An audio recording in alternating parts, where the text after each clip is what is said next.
Chapter 2406. Who would have thought that Kublai did not show any signs of surprise and immediately greeted Sulyahedini. Naya, on the other hand, seemed to be used to this and did not show any signs of surprise. Song Qingshu was amazed at how open-minded the Mongolians were. Does Temujin not care about this guy who cuckolded his son? Wait, I don't think I have the right to say this. Naya conveyed Temujin's message and Sulyahedini nodded. Thank you, I will take good care of him during this time. Thank you, Princess. Naya was about to leave when the man behind Sulyahedini suddenly raised his head and looked at Song Qingshu. You are the Shuiwei Grand Master? Song Qingshu was surprised. Sulyahedini did not even look at me. Why is a man so interested in me? Yes, you are the evil king, Shizhuan? I am just an idle middle-aged man. How can I be called the evil king? The man's tone was lonely. I heard that you once lost to Fu Kalin in one move, but looking at you now, I don't believe that you would lose in one move. Fu Kalin is a man, not a god. De Zong has had a breakthrough recently. Yesterday, he challenged the head of the Tongtian sorcerer sect and even injured him a little. Naya thought about how Shizhuan had accompanied him here and wanted to return the favor, so he took the opportunity to flatter Shizhuan. You injured the Tongtian sorcerer sect? Shizhuan's eyes lit up as he looked at Naya with a fanatical look. Song Qingshu's heart skipped a beat. That was because the sect leader showed mercy. Shizhuan snorted coldly. With his martial arts, even if he showed mercy, no ordinary person can hurt him. As soon as he finished speaking, his figure disappeared from where he was and instantly reappeared in front of Song Qingshu to attack him. His movement technique was fast and strange. Compared to Li Chimei's heavenly enchantment, he was not at a disadvantage at all. Naya was shocked. De Zong is also injured. It is not fair for the evil king to attack now. However, Shizhuan remained unmoved and continued to attack Song Qingshu. Song Qingshu groaned inwardly and hurriedly drew out the water moon saber and swung it.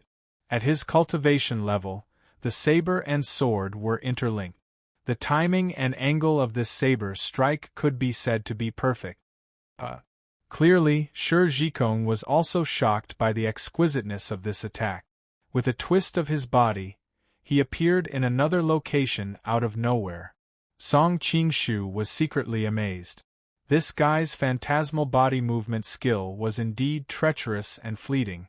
As he thought about it, the knife was pulled back. Now that he was seriously injured, he did not want to fight with his opponent's inner force, so he could only use exquisite moves to resolve it. Shizhuan was also stunned. He did not expect that Happy would change his attack in such a manner. This slash gave him a feeling that he could not avoid it. Of course, it was not a problem for him to retreat at this moment.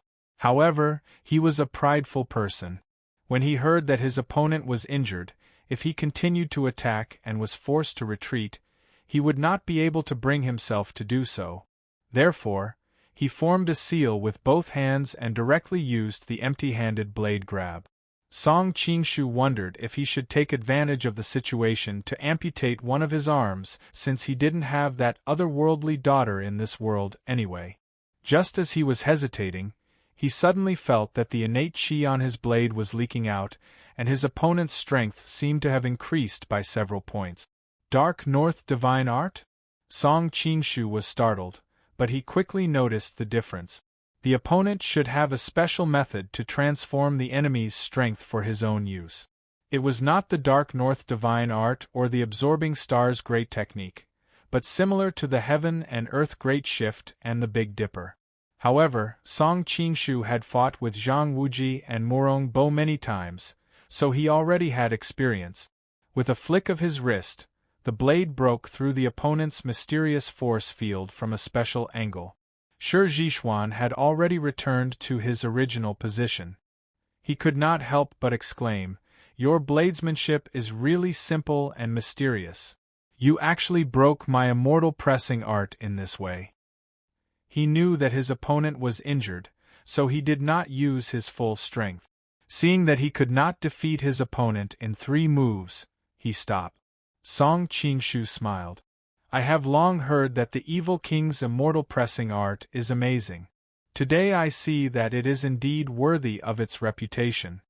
Shi Zhishuan's face had been filled with warmth earlier, but at this moment, he suddenly laughed coldly. Today you're injured, so I'll spare your life. Next time, when you've recovered, we'll have a good fight. Song Qingshu was speechless. Why did this guy's expression change so suddenly? Of course he knew that his opponent was holding back, but he was too arrogant. At this time, Luhedni, who had been watching from the side, came out to resolve the awkward atmosphere. You two have just let me see a wonderful fight. How can there be no wine in such a situation? Come, prepare wine and dishes, Naya hurriedly said. Thank you, Princess, but we still have a mission to complete. We will not disturb you any longer. I see. Thank you for your hard work. Luhedni did not want to keep them. Then next time when there is a chance, I will be the host. Of course, of course. Naya smiled apologetically, then pulled Song Qingshu away. On the way out, Song Qingshu was a little curious. Why do I feel that you are a little afraid of this place? Naya looked around, then leaned over and said in a low voice, Don't be fooled by the princess's benevolent look, but, how to put it, there are rumors that she has secretly set up a shadow government. All these years, anyone who does not get along with her will die silently. Song Qingshu asked tentatively, I heard that the sudden death of Ogdi and Guyu had something to do with her. Naya's expression changed. This is not something you can talk about. He paused, feeling that this was a little too formal, then added, Ogdi and his people did blame her, because Ogdi's cook was later investigated to be a distant relative of hers. But this is not conclusive evidence, and the Khan ordered that this matter should not be discussed anymore, so the matter was left unsettled. Oh! Song Qingshu had an understanding look on his face. Naya continued, This time, I asked you to accompany me mainly to guard against that madman. Who knows if he will suddenly attack like a lunatic? You mean the evil King Shi Zhishuan? Song Qingshu asked. Naya nodded and pointed to his head. There is something wrong with him here. You have seen it just now. Sometimes he can change into a different person in an instant, and it can be extremely dangerous. He does not care about anything. If it were not for you today, it would be me who has to face that madman's attack. Song Qingshu said curiously, I think his relationship with the princess is not ordinary. Naya's expression was also a little strange. King Taoyui has been dead for so many years, and the princess is in the prime of her life. It is hard to resist some temptations. Song Qingshu was surprised. Does the Khan not care? Naya shook his head. It is not uncommon in Mongolia. Moreover, the princess's father is the Khan's sworn brother and once saved the Khan's life. Her mother is also one of the Khan's concubines. Naturally, the Khan is more lenient towards her than others. Song Qingshu listened in a daze for a long time before he came to his senses. It turned out that after Tulatini's father died in battle, Temujin took his mother into his harem and married her to his son Taoyui. After sorting out the relationship, he could only sigh. The circle of nobles is really messy. Naya continued, Right, I still have to go to the Ruyang Palace for inspection. I will treat you to a drink some other day. Chapter 2407. The Ruyang Mansion? Song Qingshu's heart skipped a beat. He hurriedly asked, Didn't the great Khan send you to investigate the death of Heezer and Nachin? The cause of death can't be found out in a short time. The cause of their deaths is so strange that I have no clue at all. I don't know how to report it. Naya smiled bitterly. At the same time, I also have the task of monitoring the Ruyang mansion. Because of Song Qingshu, I am worried that there will be some changes in the mansion. Song Qingshu rolled his eyes and said, Anyway, it's on the way back. Why don't I help you check the Ruyang mansion? You can focus on the cause of death of Nachin and the others. After all, this time the Great Khan is angry, and their identities are sensitive. It's better to find out as soon as possible. He came out today to make up for the loophole in the Shueihua sect, and to inform Zhao Min so that she wouldn't have to worry about it. How can I do that? You've helped me a lot today. Naya smiled and put his hand on his shoulder. Song Qinshu replied, Anyway, I have nothing to do now, and one more friend is one more way. Naya's face suddenly darkened. He said in a low voice, Tell me honestly, why do you want to go to the Ruyang mansion? Song Qingshu's heart skipped a beat. He was a little too impatient and had aroused the other's suspicion. But he was already prepared. He gave a knowing smile and said, To tell you the truth, I've long heard that Princess Xiaomin is the most beautiful woman in Mongolia. I want to see her more. Naya laughed out loud. I've already guessed your intentions. But let me remind you, that woman is a rose with thorns. Don't try to bully her just because she's in dire straits. If you do, you'll end up with your hands covered in blood. Song Qinshu followed up and said, Of course I know what I'm doing. I'm just going to see her beauty. How could I have any other thoughts? You know, she's Song Qingshu's woman. I'm not arrogant enough to deal with a great guru. Seeing his sincerity, Naya nodded and said, I'm relieved to hear that. I'll leave the Ruyang Palace to you. I'll go find some coroner to dissect Nachan and Heezer's bodies and find out how they died. After giving some instructions, Naya left in a hurry with his men, while Song Qinshu rushed to the Ruyang Palace. As soon as they arrived at the Ruyang mansion, they found that it was very noisy at the entrance. They saw that Zhao Min was about to come out with her people, but the surrounding guards stopped them. Both sides were in a standoff, and the tense situation could break out at any moment. Zhao Min was always the most beautiful rose in the room, but now her face was frosty. I'm a princess appointed by the Khan himself. Am I not allowed to go out now? Are you treating me like a criminal or something? Up until now, the cause of Prince Ruyang's death had been said to be an accident and had nothing to do with Temujin. Temujin had even publicly rewarded Zhao Min and other members of the Ruyang Palace in order to pacify the other neutral forces in the court. As for being under house arrest in the Ruyang Palace, that was because Zhao Min and Temujin had a tacit understanding. Zhao Min stayed at home every day to show that she knew her place and did not give the other side any excuse to make trouble. With her cooperation, Temujin found it difficult to deal with her, so he could only secretly send people to keep an eye on her. Both sides knew that this was house arrest, but the officials did not admit it, and Temujin would not issue a decree to leave any evidence. So now that Zhao Min wanted to go out, it was reasonable to say that these people had no right to stop her. But everyone knew what Temujin was thinking and did not dare to let her go.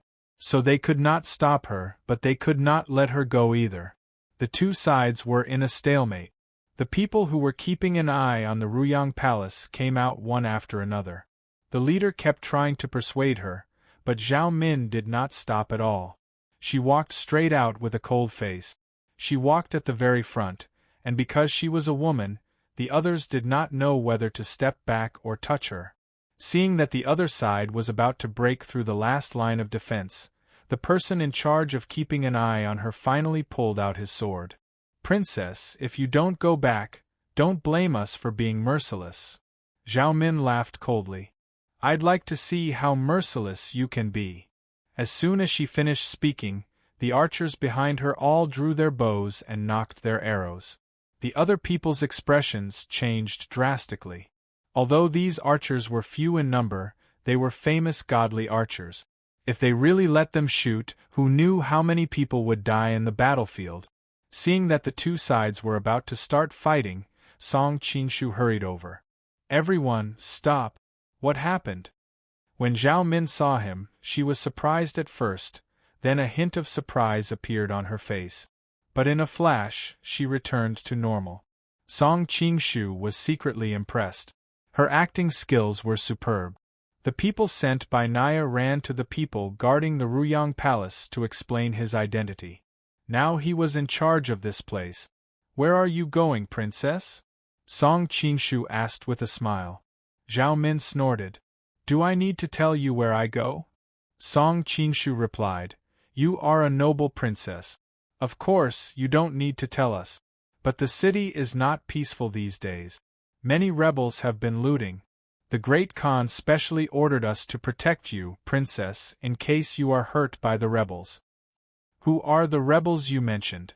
Zhao Min looked at him carefully. Song Qingshu replied, the former Golden Knife Emperor's son-in-law, and some masters from the Central Plains. It is said that there is also a playboy surnamed Song. I wonder if you know him, princess? I hate playboys the most in my life. How could I know him?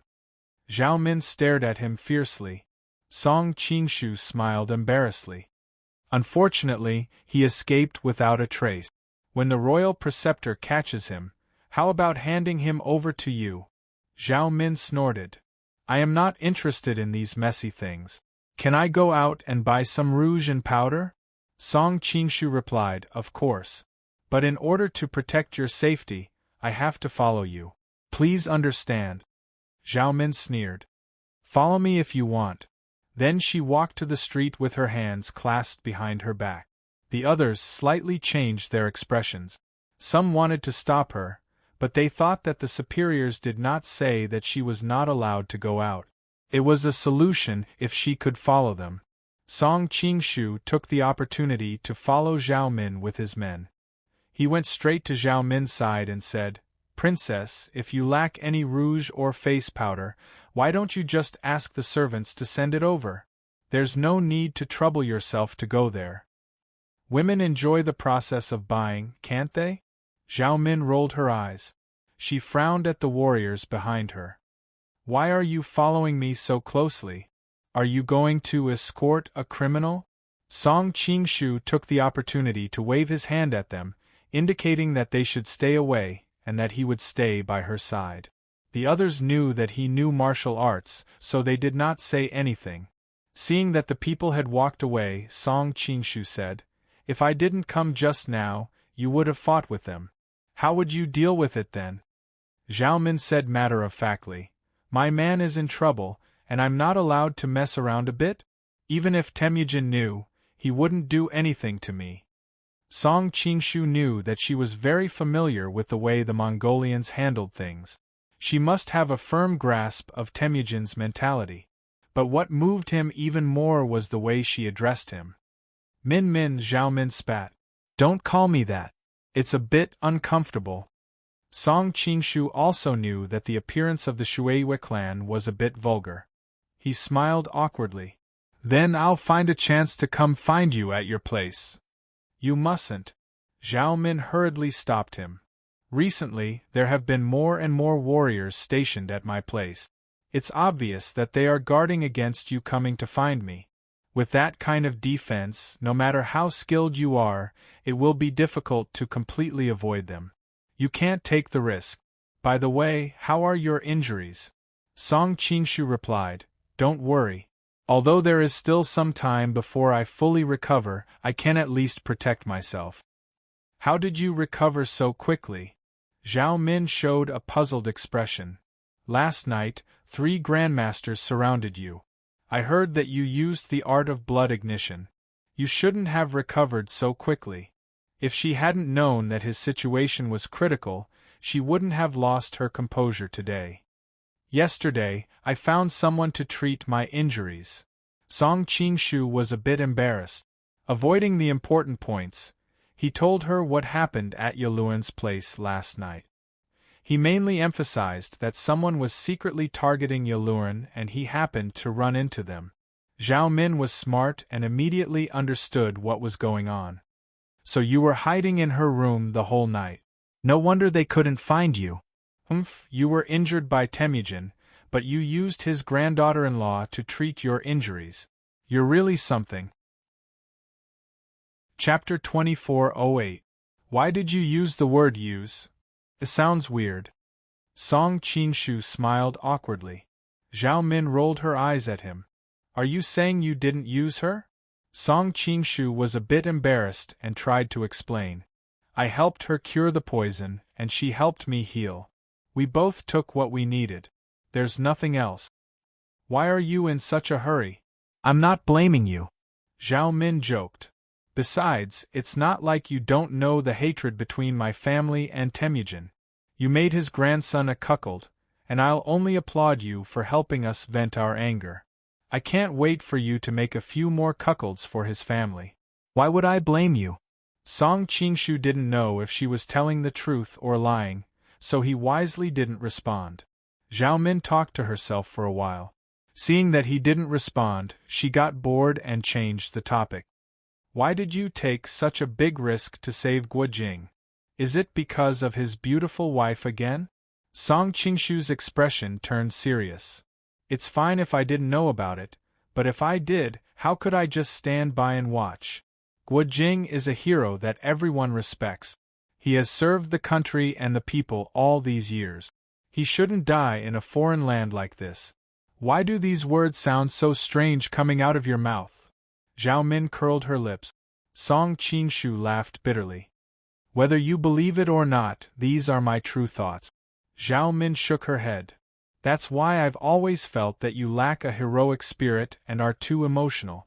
This time, in order to save him, not only did you almost lose your life here, but your identity was also exposed, causing the Golden Snake Battalion to publicly break off relations with the Mongolians. It's really not worth it. Sooner or later, I'll break off relations with the Mongolians. Song Qingshu smiled. What's more, this time something happened to your Ruyang household. It's destined that I'll break off relations with the Mongolians. The Mongolians also knew immediately that I was coming to find you, so they increased their security. Zhao Min knew that he was telling the truth. The Mongolian higher-ups had already connected him to the Ruyang mansion. It was just that they had not completely removed the veil. What are your plans next? Let's recuperate first and see how the situation in the city develops, Song Qingshu replied. Zhao Min nodded and said, That's fine. You can stay at Yaluan's place and recuperate. Although this woman has always been a bit arrogant, she's not a bad person. If you get lost in the sea, I'd advise you to be careful. Song Qingshu thought to himself that Silas's reputation wasn't that good after all.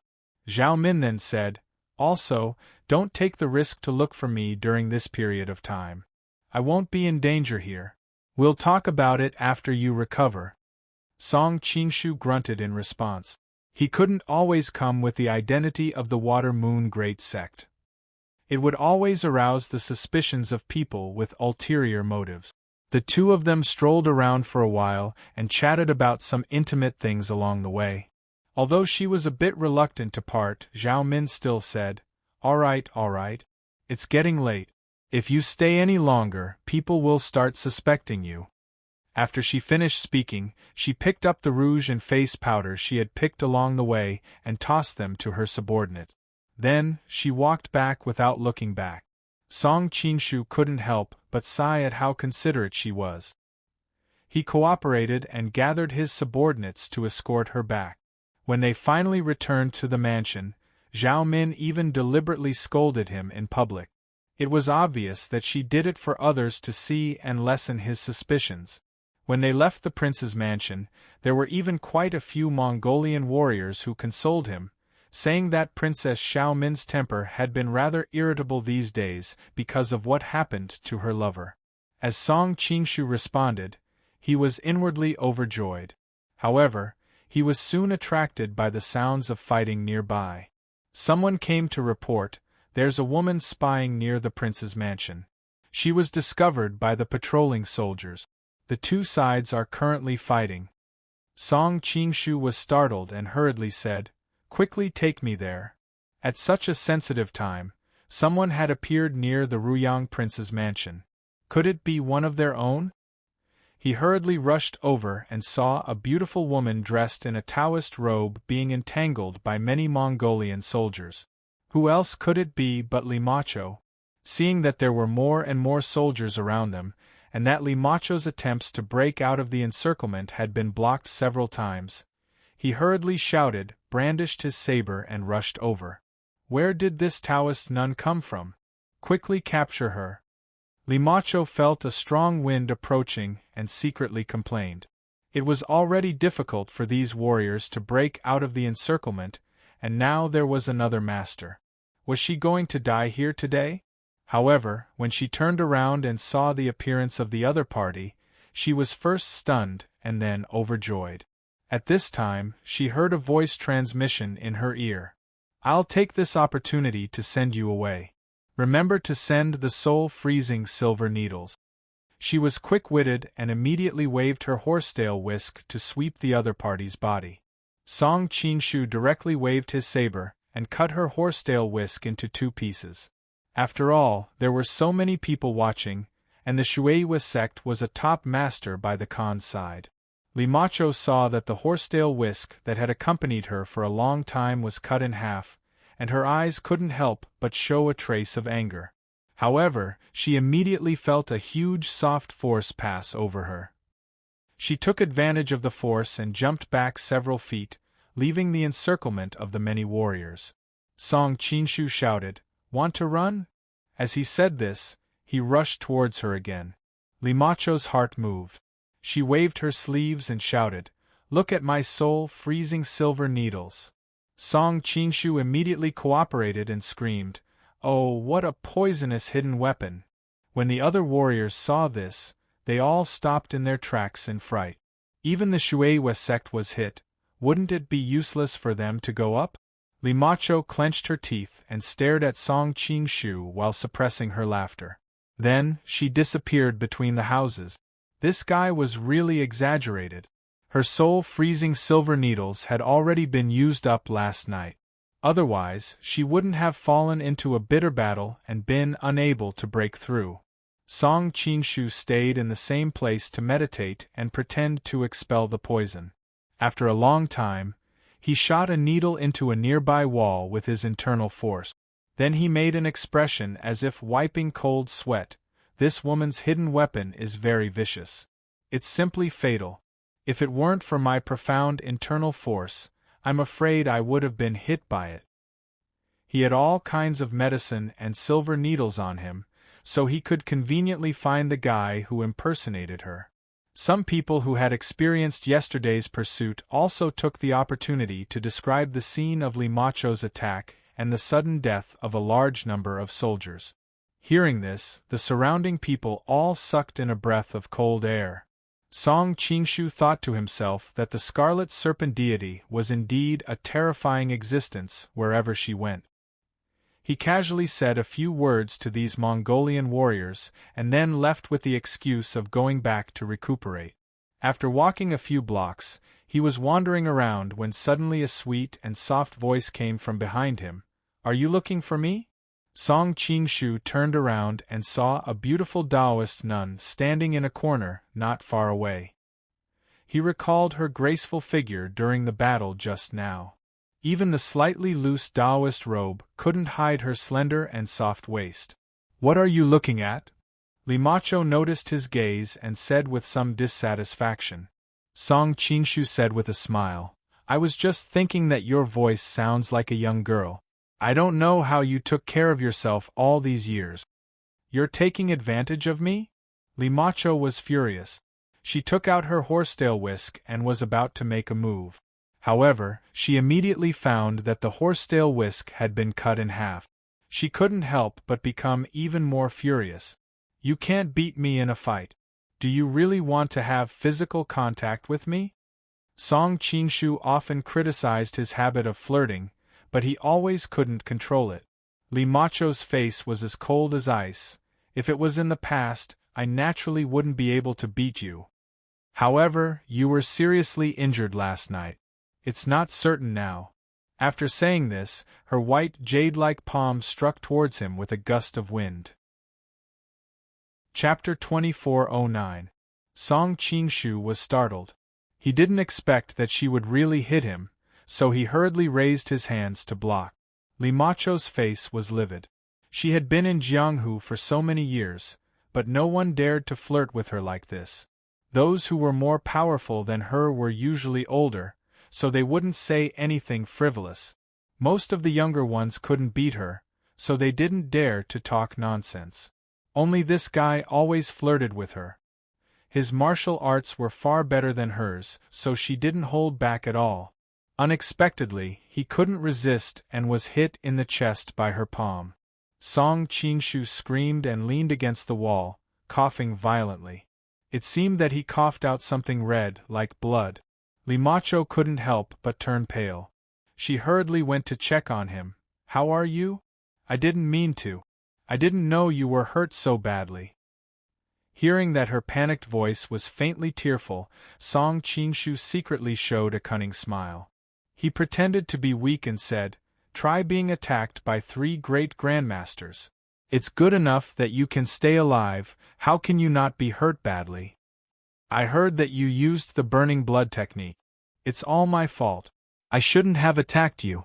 Limacho thought of Ren Yingying's weak appearance in Lin and knew that the burning blood technique had a great negative effect. She was suddenly full of guilt. "It's okay. I won't die." Song Qingshu waved his hand very generously. "Let's leave here first in case the patrolling Mongolian soldiers find us." Limacho nodded. Noticing that he was in pain, she hesitated for a moment and walked over to hold his arm. "Let me help you." Feeling her soft body, Song Qingshu couldn't help but be stunned. He didn't expect that there would be such a benefit. Of course, he didn't hesitate and leaned half of his body on her. Limacho frowned slightly and subconsciously gasped, but she didn't say anything. She just quietly helped him to leave. Song Qingshu thought of business and hurriedly asked, "Did you escape yesterday?" Limacho shook her head. "It's not that easy. Yesterday I was chased by the Mongolians. When I saw that I had nowhere to run, I was saved by the Heaven Sect." "Destiny Sect?" Song Qingshu was stunned. "Is it Danyuru?" He thought that this girl was really kind. He had saved her once, and she still knew how to repay him. "Yes, apart from her, there's also someone called Fu Yaohong. I heard that she's her master," Limacho replied. "Fu Yaohong." Song Qingshu was a little puzzled. He could understand Danyuru saving people, but Fu Yaohong, as a member of the devil cult, would not take such a big risk for her disciple. Limacho explained, "Do you know about Guojing's past? His background?" Song Qingshu was stunned. "Isn't he from Ox Village? What other background does he have?" Limacho also said in a rather surprised tone, "He's the descendant of the Zhou Emperor, Chai Rong. He's from the same branch as the 5th prince, Chai Shi-reng." She told him everything she heard last night. Song Qingshu's expression was very interesting. He never thought that Guojing would be related to the Chai family. This descendant of the Chai family was really full of tricks and had all kinds of identities. But when he thought of all the things that happened in Linen, he felt a little relieved. No wonder Zhao Go was not willing to let Guojing take over the imperial army. Guojing has been guarding Xiangyang all these years. What a great reputation! I never thought that he was protecting the country for his enemy. Limacho's tone was a little gloating. After all, she was of the evil path in Jianghu, and the other party was of the righteous path. They were born to be enemies. Song Qingshu was also a little worried for Guojing. This kind of thing would negate the first half of his life. If he did not think it through, his love for the world would conflict with his hatred for his country. He could very well become as crazy as the evil king Shizhishuan. But Guojing had always been determined. He should be able to walk out of it. They passed by a house and saw clothes hanging outside. Song Qingshu said to Limacho, "We've been searching for you the whole time. Your clothes are a little eye-catching. Why don't you change?" Limacho hesitated for a while and finally nodded. She was not someone who did not know how to adapt. Otherwise, she would not have survived in the dangerous Jianghu until now. The two of them snuck into the yard. Song Qingshu said, "You can change here. There's no one in the house now." "Do it here?" Limacho was shocked. Song Qingshu smiled and turned his back. "Don't worry. I won't peek. Besides, you can't be naked under your clothes." "Shut up," Limacho's face was a little red. She held the Mongolian clothes in her hand and was a little hesitant. After a long time she looked at his back and said, "If you dare to turn around, I'll dig your eyes out even if I have to offend Miss Ren." "It seems that you have a good relationship with Yingying," Song Qingshu said with a smile. "Miss Ren is a very good person. Whether in Blackwood Cliff or in Linen, she has taken care of me a lot." Limacho's answer was mixed with the rustling sound of changing clothes. Song Qingshu sighed that Yingying really had a very charming personality. Everyone around her liked her. "In the end, you are still my sister-in-law. Even without Yingying, you don't have to be so heavy on me." In order to dissolve the awkward atmosphere, Song Qingshu said with a smile, "You still have the nerve to mention this. I don't know what possessed junior sister to fall in love with you. In my opinion, she is not as good as that brat Yanghua. At least he is loyal." Limacho's tone seemed to be full of resentment. Song Qingshu was speechless for a moment. He had a bad mouth and touched a sore spot. He said, "You may not believe it, but in fact I am also very loyal." "What are you loyal about?" Limacho thought that a person like him still kept saying that he was loyal. It was really shameless. Song Qingshu replied, "I have always liked beautiful girls. In this aspect, I am quite loyal." "Limacho, have you changed your clothes?" Seeing that she did not speak, Song Qingshu asked. "Yes," Limacho replied coldly. Obviously, she was still holding a grudge against his words. Song Qingshu turned around and saw that the beauty in front of him had changed into a Mongolian woman's clothes. There was a special kind of exotic style. "What, is it because I am wearing something wrong?" Limacho noticed his gaze and hurriedly asked. She had never worn clothes from this side before, so she was a bit unsure. Song Qingshu held his chin and shook his head slightly. "No, you don't look like it at all. There is no great beauty in Mongolia with such fair skin and delicate features like you.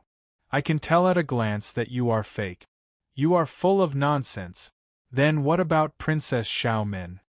Even though Limacho knew that he was deliberately flattering her, she could not help but feel happy.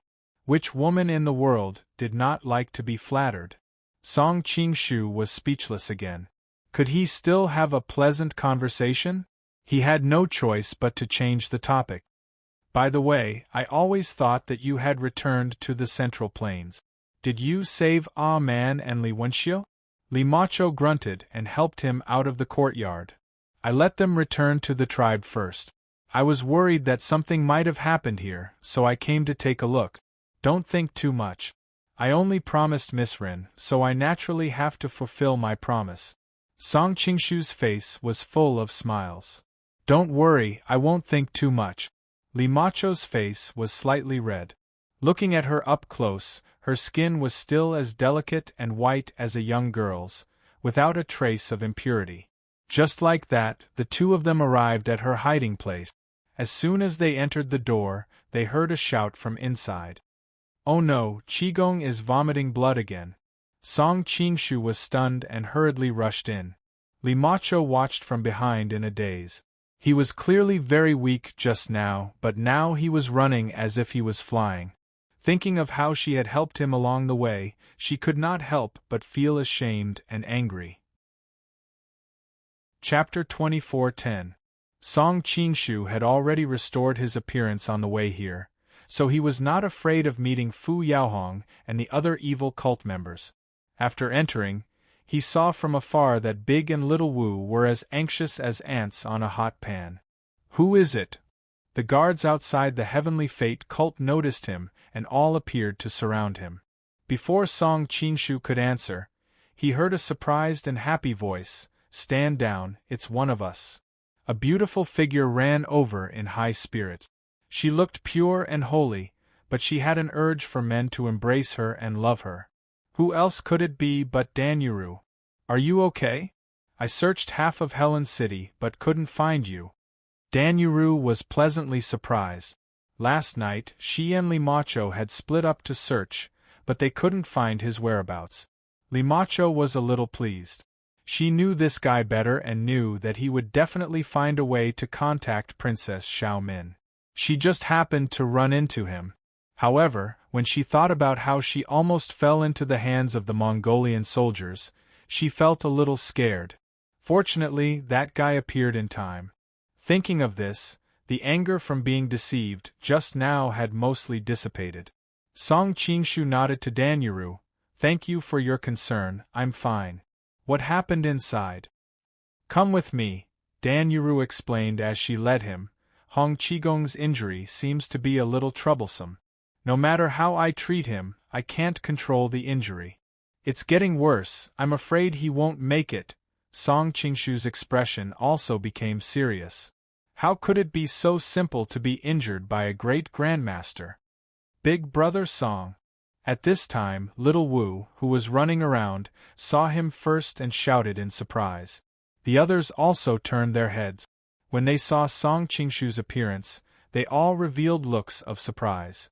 Only Yanggua's expression was the most complicated.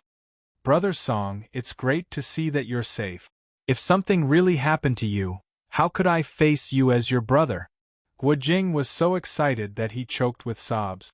After such a long time, the seal on his body had begun to loosen. Zhou Batong, Yanggua, and a few other top-notch acupoint unsealing experts were helping him massage his acupoints and improve his blood circulation. Thus, the seal on his mind was also undone.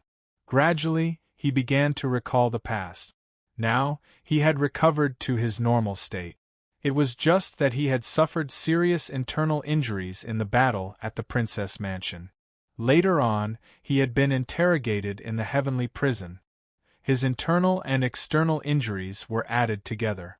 Fortunately, he had a strong body, so he was able to hold on. "Brother Gua, it's good that you're fine." Song Qingshu heaved a sigh of relief after confirming that he was fine. Although the injuries on his body were not light, they would recover in time. If something really happened to him in the end, then his previous risks would have been in vain. Guojing sighed deeply. "I'm fine, but my master." He saw Hong Qigong and Zhou Batong sitting on the bed, one in front of the other. Even though Zhou Batong had been channeling his internal energy to Hong Qigong to heal him, Hong Qigong's face was as pale as paper. His breathing was shallow, and there were a few bloodstains on the corners of his mouth and beard. Yanggua saw that Zhou Batong's forehead was covered in sweat and that his hair had lost its usual luster. "Old urchin, you're tired. Let me take over." Zhou Batong shook his head like a rattledrum. "I can still hold on. I came here with the old beggar, and I want to go back with him." Zhou Batong, who had always been frivolous, had a serious expression on his face. It was obvious that Hong Qigong's condition was not optimistic. "Let me take a look." Song Qingshu sat down by the bed and reached out to check Hong Qigong's pulse. His eyebrows immediately furrowed. "What's wrong?" Seeing his expression, Guojing's heart trembled. He hurriedly asked. Zhou Batong and Yanggua also looked over at him. "Temujin's internal energy is formed from mountains of corpses and seas of blood," Song Qingshu answered as he checked. "It has an overbearing murderous aura, which has a natural suppressive effect on other people's internal energy. Qigong was injured by him yesterday, and his murderous aura has already entered his body. Last night, he was busy running around and didn't have time to treat his injuries. Now it has completely invaded his meridians and internal organs. I'm afraid, little Song, even you can't save him?" Zhou Batong was anxious. The old urchin has never admired anyone in his life. "My fellow disciple is one, and you are the other. You're so young, yet you've reached such a high level of kung fu. You must help save the old beggar." Hong Qigong slowly opened his eyes and said weakly, "Life and death are decreed by fate. This old beggar has lived for so long and has enjoyed so much. Dying is no big deal. My only regret is that I will never be able to eat the centipede meat from the top of Mount Hua again." His eyes were full of loneliness as he spoke. Song Qingshu couldn't help but sigh at the depth of this glutton's obsession. Seeing that the atmosphere was heavy, he took out a red pill and said, "This is the 9 turns bear snake pill of the Xiaoyao sect. It has the effect of bringing the dead back to life. Quickly, Qigong, take it." Hong Qigong was a little hesitant at first, but Zhou Batong took the pill and stuffed it into his mouth. Hong Qigong coughed a few times, but the pill was already in his stomach. He had no choice but to say to Song Qinshu, "I've long heard of the Xiaoyao sect's famous medicine. I owe you another life." Song Qinshu shook his head. "You're exaggerating. Besides, this pill can only temporarily prolong his life. It's not a permanent cure. Of course, if we can find Reverend Eating and ask him to use the solitary sun finger, he might be able to recover." Hong Qigong didn't even think about it. Every time Emperor Duan uses the solitary sun finger to save someone, he won't be able to use his internal energy for 5 years. How can I be so ungrateful as to ask him for help? Zhou Batong was so anxious that he scratched his ears and cheek.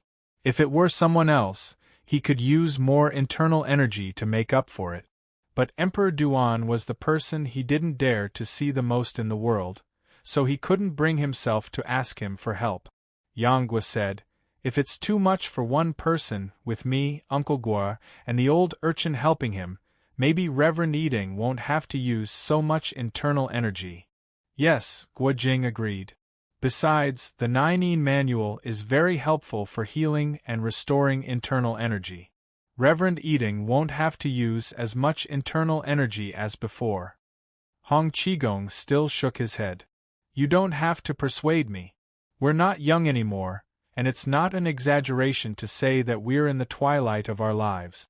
If something happens to Emperor Duan because of this, I'll be too ashamed to show my face again." Seeing that Hong Qigong was so determined, the others didn't try to persuade him anymore. Gua Jing turned to Song Qinshu and asked, "Brother Song, do you have any ideas?" Song Qinshu looked embarrassed. "If I weren't injured, I could find a way to help you dissolve the internal energy. But I was seriously injured last night and I even used the burning blood technique. I'm afraid I won't be able to recover in a short time, so there's nothing I can do." Gua Jing's tone was full of self-blame and dejection. "It's all my fault. Not only did I cause you to be seriously injured, but I also caused Master to become like this." Hong Qigong laughed and scolded, "Silly boy, what are you talking about? It's my duty to save you. If I were in danger, wouldn't you have done the same? Brother Qinshu, on the other hand, has suffered a great loss. He became a great grandmaster at such a young age, and I don't know if this injury will affect his foundation." Song Qinshu also said, "There's no need to be like this, Brother Gua. Anyone would have helped in such a situation, and Qigong might still be saved. I have an idea." "Really?" Everyone in the room looked at him. "But I don't know if Qigong is willing," Song Qinshu continued. "In the end, Temujin's evil energy has invaded your internal organs and meridians, and because it's entangled with your internal energy, it can't be separated. The sect of sun moons, absorbing stars, has a miraculous effect of expelling foreign internal energy from the body. If you learn the absorbing stars, you should be able to expel the evil energy from your body. But if you do so, I'm afraid your cultivation will be reduced to nothing." The room fell silent. In the martial arts world, martial arts were the foundation of a person's life. Moreover, to reach Hong Qigong's current status, he had put in a lot of hard work. For many people, they would rather die than lose their martial arts, so no one spoke up to persuade him. Hong Qigong was silent for a long time, and finally broke the silence. "It's not that I don't want to give up my cultivation, but I'm a chivalrous person who punishes evil. I can't do it if I have to learn the evil martial arts of the devil sect." Song Qinshu said seriously, "Whether a martial art is good or evil depends on the person using it. For example, if a bandit kills a pedestrian on the road with a knife, is the knife evil or the bandit evil? A person like you, Qigong, can see through this?" Hong Qigong still shook his head. Even if I can see through it, how many people in the world can see through it? If I were alone, it wouldn't matter if I practiced it. But I am a member of the beggar clan, and to a certain extent, I represent the image of the beggar clan. The beggar clan's 1,000-year reputation cannot be tarnished because of me alone. Song Qingshu now knew that he had thought far ahead and couldn't help but admire him. If you don't want to practice the absorbing star's great skill, I have another set of martial arts here. This is the Dark North Divine Skill of the Xiaoyao sect. It has the same effect as the absorbing star's great skill, but one is good while the other is evil. They can't be mentioned in the same breath. In his opinion, these two martial arts were essentially the same. It was just that one came from the notorious devil sect and the other from the mysterious Xiaoyao sect, so the impression they gave to people was different. Sure enough, Hong Qigong's opposition this time was not as resolute as before, and with Zhou Batong, Guo Jing and the others persuading him, he finally agreed, "Little brother Qingshu, this time I owe you 2 lives. If you need anything in the future, as long as it doesn't go against chivalry, I will go through water and tread on fire without hesitation." If it was any other young man, he would have taught him martial arts to repay him. But the other's martial arts were higher than his, so he couldn't bring himself to do it. Zhou Batong also chimed in, "Count me in." Yang Gua hesitated for a moment, but in the end, he didn't say anything. He thought to himself, "I don't need to say these words. In the future, I will pay you back with my life, but I won't give up." "You are all too serious," Song Qingshu replied. He then began to teach Hong Qigong the Dark North Divine Skill. Hong Qigong also took the initiative to say that he wouldn't teach this martial art to outsiders. When they came out of the house, everyone asked about the result. Song Qingshu said, "He has been practicing every day. In half a month, he should be able to completely expel the evil energy from his body. But now that he has lost his internal energy, he can't protect himself." Zhou Batong patted his chest and said, "Don't worry, I will protect him." At this time, Dan Yuru said, "The biggest problem now is that the search in Mongolia is getting tighter and tighter. It won't be long before they find us here. We have to find a way to get them out of the city as soon as possible. But in this situation, getting out of the city is easier said than done." Chapter 24:11. Song Qingshu asked, "Your sect has deep roots here. Is there nothing we can do?" Dan Yuru shook her head. "The 3 sects and 6 paths of the Holy Gate are only fighters trained by the major factions. We can't interfere with the Mongolian military or political affairs. Besides, Master and I, along with a few of our trusted subordinates, saved them this time. If the other members of the Holy Gate and the Inweed faction find out, they will report us immediately. It will be difficult for us to use our power." When Qigong and Uncle Gua get better, Yang Gua said, "It shouldn't be difficult for us to sneak out at night by climbing over the wall. Even the tall walls of the Central Plains couldn't stop fighters like them, let alone a symbolic wall like Helen. It would be easy for second- or third-rate fighters to climb over the wall." "It's not that easy," Song Qingshu said. "All the soldiers in Helen are looking for us. There are sentries every few steps. It'll be hard for you to climb over the wall without being discovered. The terrain here isn't as complicated as the Central Plains, and it's easy to hide.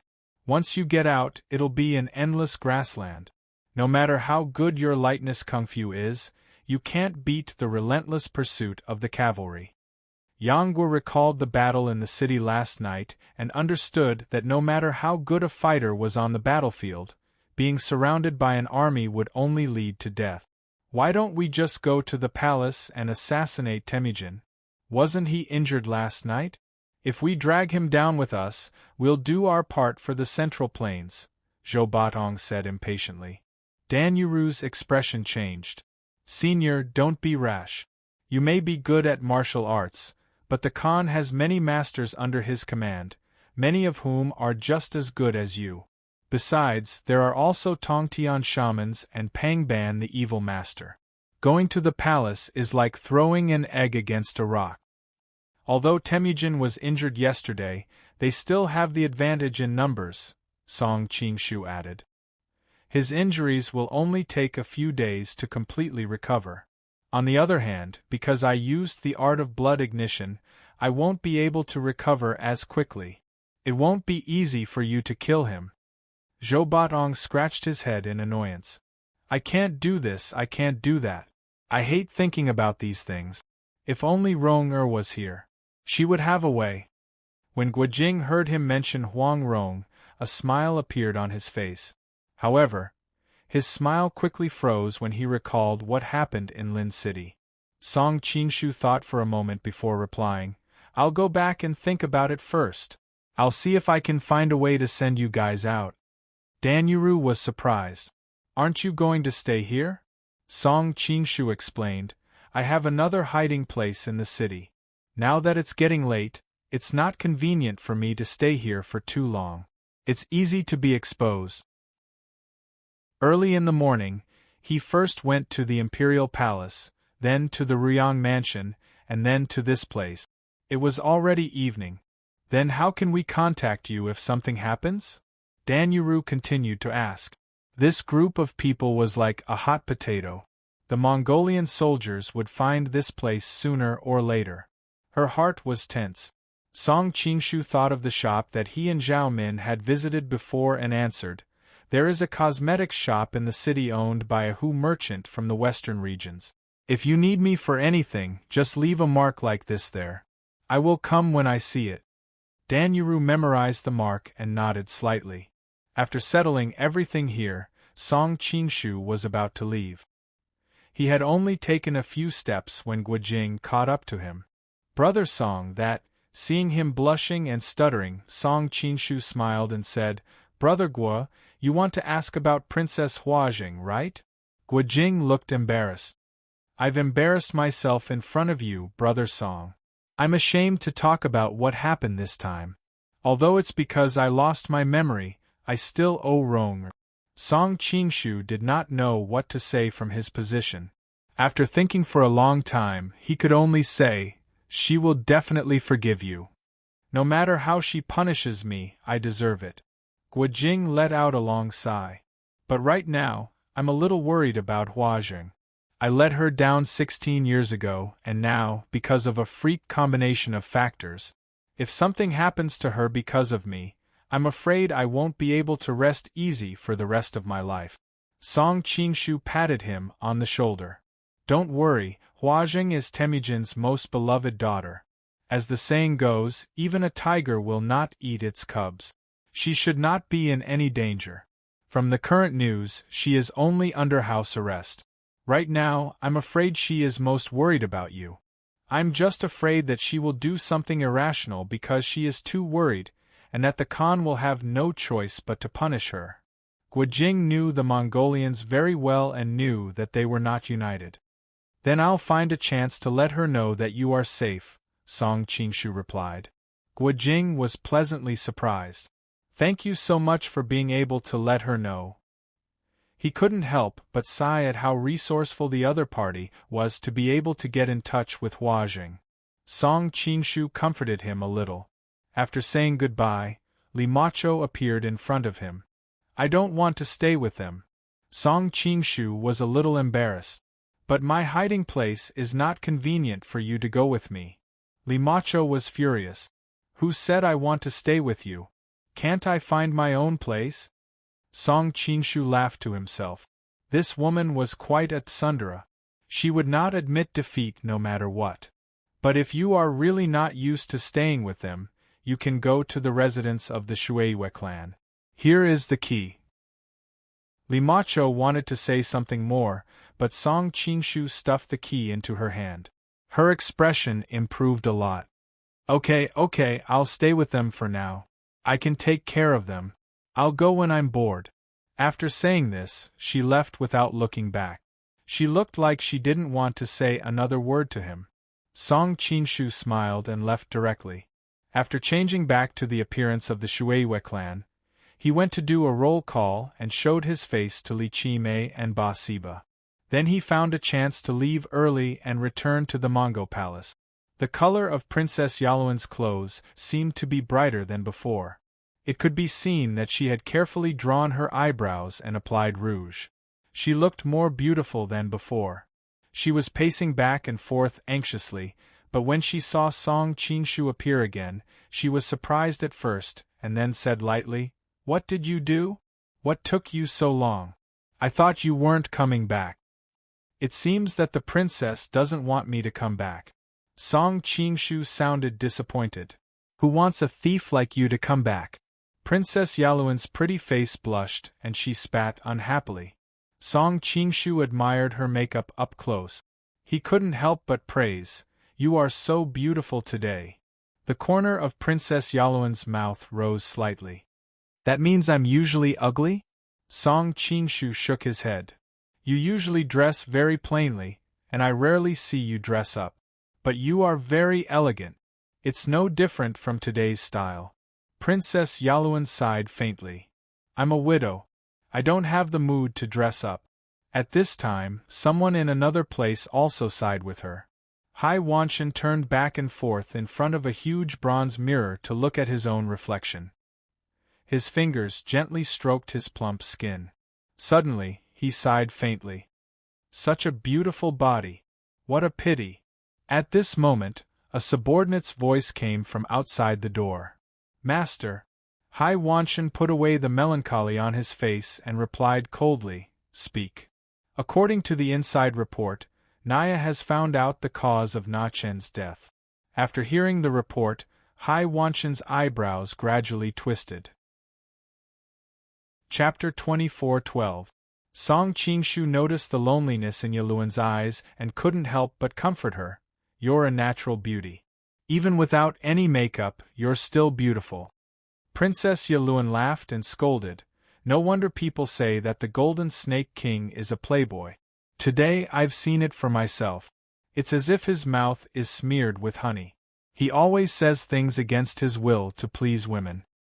"I'm speaking from the bottom of my heart," Song Qingshu said seriously, "and I'm not the only one who thinks you're beautiful. Take Kublai for example. He's been drooling over your beauty for a long time." Princess Yaluan's face turned cold. "Don't mention that person again. She was almost ruined last night." Her hands and feet still felt cold when she thought about the danger and viciousness of it.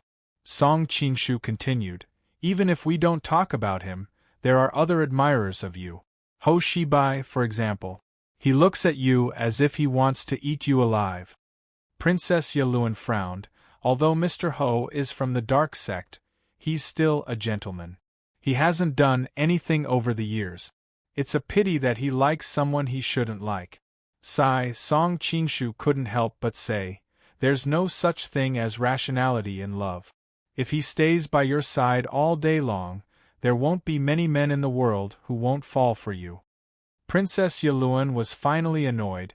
"Don't act like you've taken advantage of me." Then she turned and walked to the side, leaving only her cold back. Song Qingshu walked up behind her and pretended to be surprised. "I didn't expect you to know so much about the Han culture. You even know such a saying." Princess Yaluan knew that he was trying to find a topic to talk about. She couldn't help but roll her eyes at him and replied, "Actually, I'm not that interested in the Han culture." Brother Meng didn't like the Han culture either. Thinking of her husband, she couldn't help but feel sad. After a while, she continued, "But I saw that Kublai, who likes the Han culture, is getting more and more powerful. I wanted to find out why, so I did some research." Suddenly, a strange rumbling sound came from his stomach. Princess Yaluan was sad at first, but she couldn't help but laugh when she heard it. "Didn't you eat?" Song Qingshu just remembered that he hadn't had time to eat since he went out in the morning. He couldn't help but smile. Princess Yaluan pursed her lips. "Wait a minute. I'll have someone bring some food over." It didn't take long for a large table to be filled with food, and there were quite a few specially prepared Han dishes. Song Qingshu swallowed his saliva and said, "Aren't you afraid of others suspecting you by bringing so many people in?" Princess Yaluan snorted coldly. I am the master of this mansion. Who dares to doubt me? Ever since I experienced Tuaya's betrayal last night, I've reorganized the entire residence. Everyone around me is absolutely loyal to me. Song Qingshu did not doubt her words. He sat down with his legs crossed excitedly. Do you want to eat with me? Princess Yaluen nodded, but she only took a small bite. Soon, she stopped eating and looked at the man in front of her quietly. Do I look bad when I eat? Song Qingshu smiled. Not really. Men should eat more like this. Princess Yaluen smiled. It's just that I haven't been like this in a long time. I'm a little dazed. Song Qingshu knew that she was thinking about her husband and didn't mention her sad past. He poured her a glass of wine and pushed it to her. Princess Yaluen didn't refuse. She drank it in one gulp. Her pale face soon blushed, and she looked especially beautiful under the candlelight. Song Qingshu refilled her glass again. Princess Yaluen's eyes were filled with a different meaning. Are you trying to get me drunk by drinking one glass after another? She asked. If a woman doesn't want to get drunk, no man can get her drunk. Song Qingshu smiled and poured himself a glass. Princess Yaluen bit her lip. Finally, she picked up her glass and drank it in one gulp. She didn't know how much wine she had drunk. In fact, she couldn't get drunk with such a small glass. Men weren't the only ones on the Mongolian grasslands who could drink. But at this moment she felt very drunk. She called for servants to clean up the table, then said to Song Qingshu, who was hiding behind the screen, Your room is next door.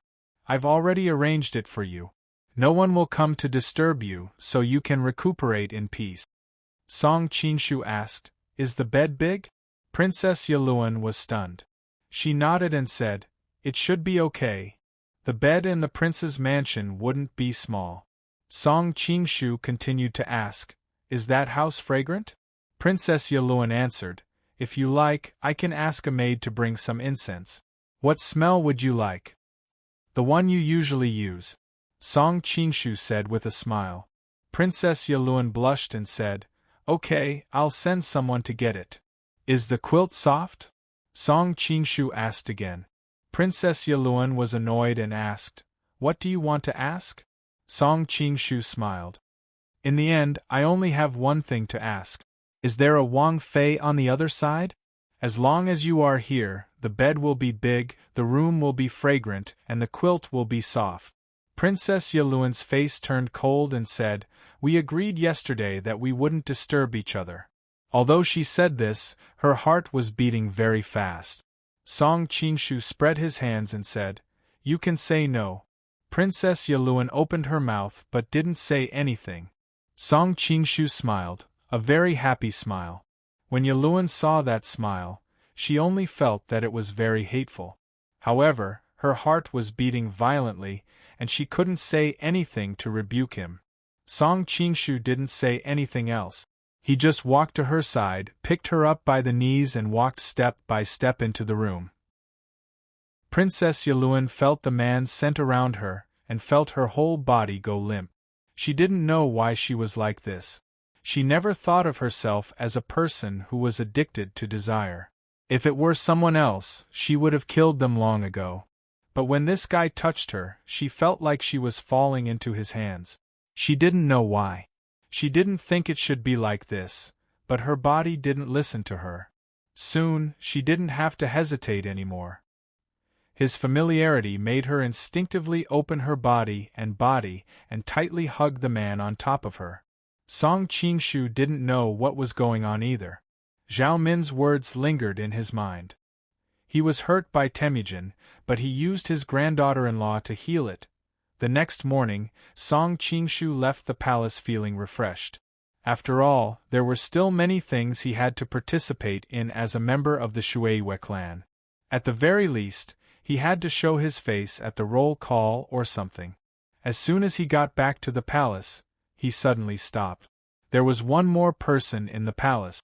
A very beautiful woman was sitting at the table. Hai Wanshan picked up a cup of tea and took a sip. Her bright red lips and green tea leaves formed a very visual impact. When she saw him, she said in a sweet voice, "I'm really curious. Where did the Shueihua clan go last night?" Chapter 24:13. Song Qinshu didn't expect her to be here, but after a short moment of surprise, he reacted. Could it be that the princess is having trouble sleeping alone and came to me in the middle of the night to relieve her loneliness? Sigh, I really missed a great opportunity. Hai Wanli didn't expect him to be so shameless. Although his face was indeed a little ugly, at her position, she didn't judge a man by his appearance. No one dared to talk to her so casually. For a moment, she felt a sense of novelty. "Sire, you're quite bold. Men, no matter what, can't be small," Song Qinshu said with a faint smile. The smile on Hai Wanli's face disappeared. "Are you teasing me?" Song Qinshu spread his hands and looked innocent. "You were the one who came to me in the middle of the night. Strictly speaking, you should have taken the initiative first. Why are you blaming me now?" Hai Wanli snorted. Clearly, she didn't have the time to argue with him. "The Grand Master still hasn't answered my question." Song Qinshu didn't panic at all. "I don't need to explain where I go tonight to the princess, do I?"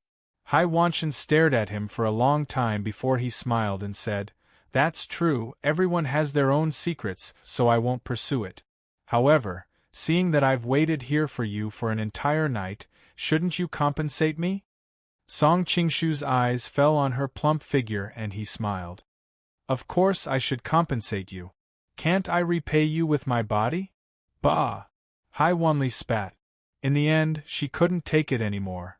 Usually, she was the one teasing him. She didn't expect the tables to turn today. "I came to you this time because I want you to do something for me." Song Qinshu was surprised. The princess has many capable people under her command. I think that shadow assassin is quite skilled. Why did you come to me? Isn't the Grand Master asking the obvious? Hai Wanli rolled her eyes. There are some things that my people can't do. So you want me to take the blame? Song Qinshu snorted. Hai Manshan walked over with a smile. You're as cunning as a fox. Even if you do something wrong, you definitely won't take the blame. But why should I help you? Song Qinshu sat cross-legged in front of the table, looking indifferent. Hai Wanli walked to his back and gently massaged his shoulders. According to the rules of our cooperation, you can also make a request of me after this. Song Qinshu secretly sneered when he heard her deliberately speaking in such a delicate tone. Any request? Sea Wander leaned close to his ear and exhaled a warm breath. You're such a jerk. You must be imagining all kinds of things in your head. Song Qinshu answered. Any man who sees Wang Fei like this would not be able to stop his imagination from running wild. But you're not an ordinary man. Hai Wanli's fingertips gently slid across his chest. Although you deliberately pretend to be attracted to me, I don't see any desire in your eyes. Song Qinshu couldn't help laughing. You can even see that? Of course. Hai Wanli raised his eyebrows, obviously a little proud. Over the years, I've seen too many men who look decent on the surface but are actually thieves and prostitutes. But this is the first time I've seen someone like you. What am I like? Song Qinshu tried to describe it. On the surface, I'm a lecher, but in fact, I'm a gentleman? Hai Wanli shook her head. On the surface, you're a lecher, but in fact, you are. Song Qinshu. Hai Wanli had already straightened up at this time. She came to the window and looked at the sky. She said slowly, If you help me do this, I can promise you a request that's not too much. But there will only be one chance. If I think your request is too much, I'll go back on my word. It's not too much for a woman to have some privileges in this regard, right? Naturally, Song Qinshu didn't think that she would really give her body to him. He replied, I want a token to leave the city. Can you get it? He was worried that he wouldn't be able to send Guojing and the others out safely. Now that Lin had sealed off the city, only a few people with the token could enter and leave freely. Of course, he wasn't stupid enough to ask Guo Jing and the others to take the token to the city gate to challenge the intelligence of the guards. They would have to disguise themselves first. What do you want that for? Hai Wanli was surprised. Do you also have business in the western region? Many of the Mongolian nobles had close relationships with the merchant. Even the Great Khan had given some of his private property to the merchants for investment, so she subconsciously thought of this. In fact, it wasn't just the Mongols. The dynasties of the Central Plains were similar. Although the whole world belonged to the emperor, the silver in the national treasury was not something that the emperor could casually use. Therefore, the emperors had their own royal businesses to make money for them. For example, in the Western Han dynasty, the emperor's business and wealth belonged to the emperor. At the end of the Eastern Han dynasty, the emperor sold his official position and nobility for his own use. In the Qing dynasty, the rich merchants in Jiangnan often borrowed money from the Ministry of Internal Affairs. Song Qingshu was thinking about how to explain, so he replied, "You don't have to worry about that. I have my own use for it." He didn't know how many times he had heard about the foreign merchants in the western region. It seemed that the royal family was very involved in business. Thinking of this, he suddenly thought of a way to send Guo Jing and the others out of the city. Of course, all of this required a token to leave the city. Hai Wanli hesitated for a moment, then nodded. Now that the city is sealed, it's hard to get a token to leave the city, but I'll think of a way to get it for you. Song Qingshu breathed a sigh of relief. He believed that Hai Wanli was more capable than the naive Yaluan in this aspect. "What do you want me to help you with?" "Find a time to get Naya out. I'll inform you of the specific time and place later," Hai Wanli said. Song Qingshu was startled. "You want to kill Naya?" Hai Wanli came over and gently pressed him to sit down. "Look at how excited you are. Don't worry, I'm not asking you to help me set up a killing trap. On the contrary, there's a wonderful thing waiting for him." Song Qingshu thought to himself, "I don't believe you. No one who is targeted by a woman like you will have a good ending." Noticing the distrust in his eyes, Hai Wanli blushed. "Things are indeed a little tricky. That's why I came to you. But don't worry, I won't implicate you. After all, there are many things that I'll have to trouble you with in the future." Song Qingshu hesitated for a moment, but still agreed. Sending them out of the city was the top priority. After Hai Wanli left, Song Qingshu went to Li Qimei and Ba Siba to check up on their findings. Unexpectedly, he found Naya there as well. Naya waved at him. "You came just in time. I have a question about martial arts that I want to ask them. Come and give me some advice." Song Qingshu thought, "What time is this? You're here to ask for advice on martial arts? I didn't know that you were a martial arts fanatic." But he soon realized that he was wrong because Naya asked, "You are all grandmasters in the field of martial arts, so you must be very knowledgeable. Do you know who in the world is good at using the slender and sharp sword, the kind that kills with one blow? Good at swordsmanship and kills with one blow?" Ba Siba thought for a moment and answered, "Song Qingshu? He doesn't need a second move to deal with an ordinary person. And he is good at using the sword. The wound he makes is long and sharp, just like what you described." Chapter 24:14. Song Qingshu almost choked on his own saliva, thinking to himself that the number of times he had been made a scapegoat had skyrocketed recently. Fortunately, he did not have to refute it himself. Naya shook his head and said, "It can't be him.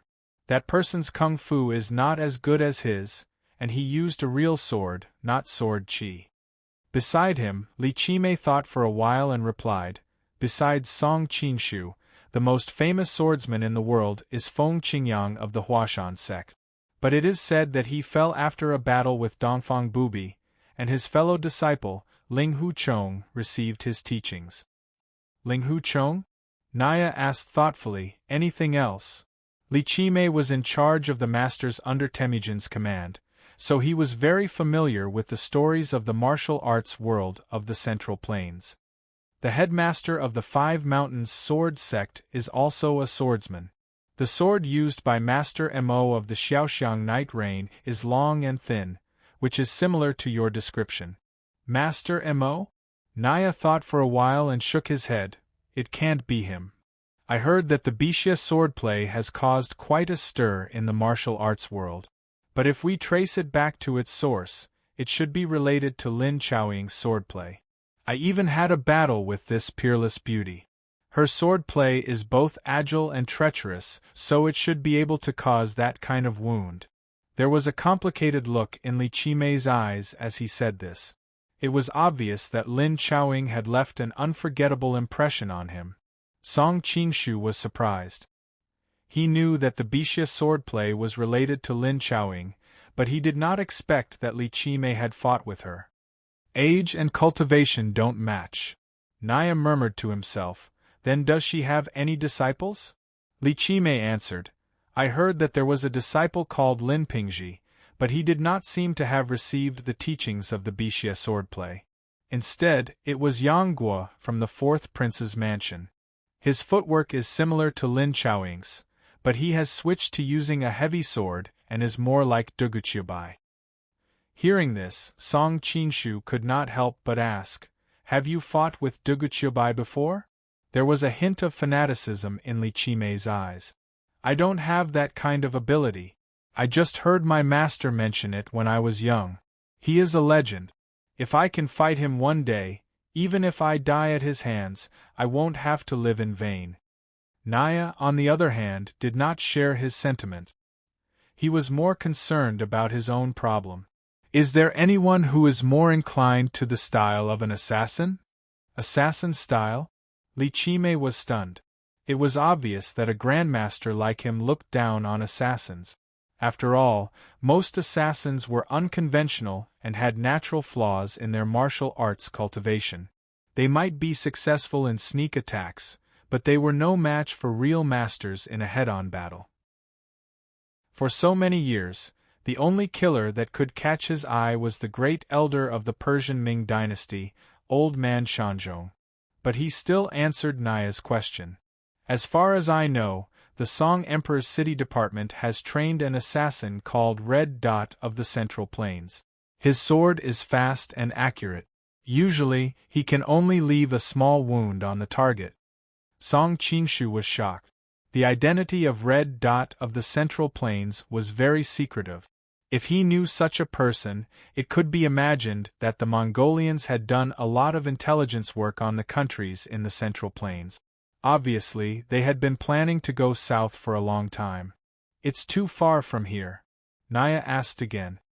Is there such a person in Mongolia? Li Qimei did not answer immediately. Instead, he looked at him meaningfully and asked, Are you investigating something? Naya smiled bitterly.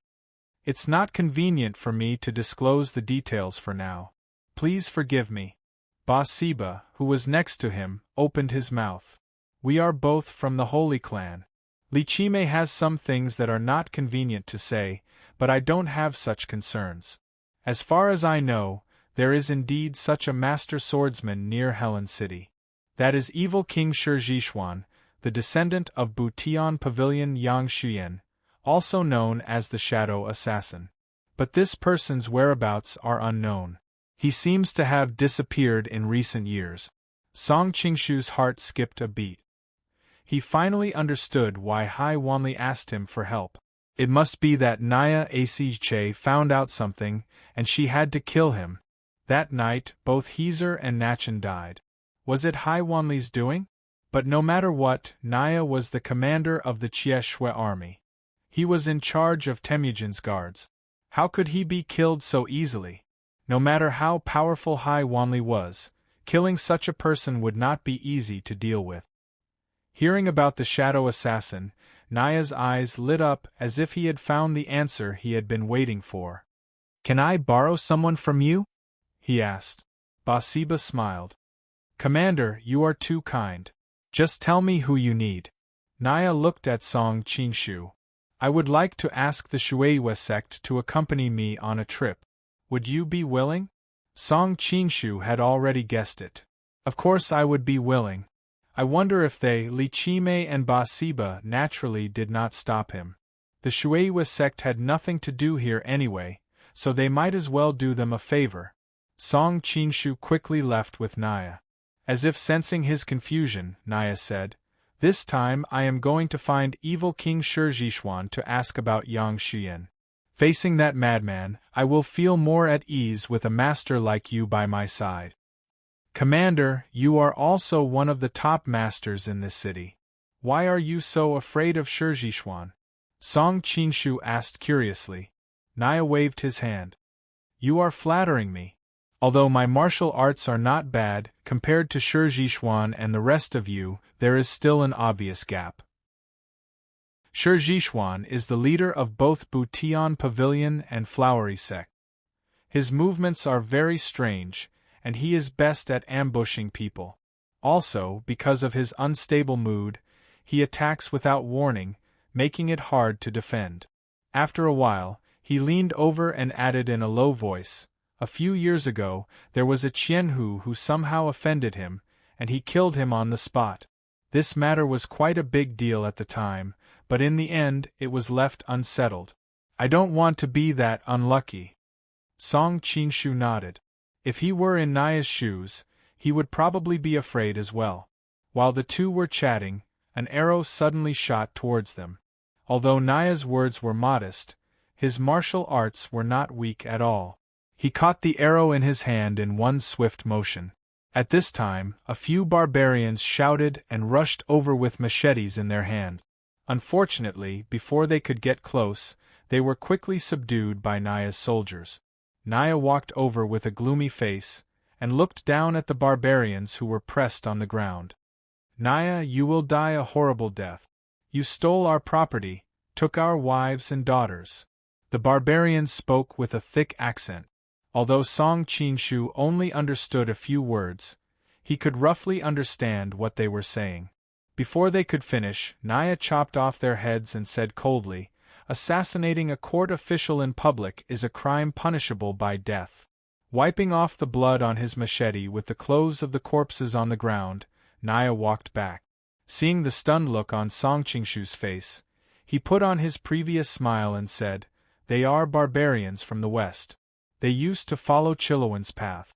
Now that Chilowan is dead in the Taiyan tribe, his business will surely be taken over by others in the city. But these barbarians think that I did it.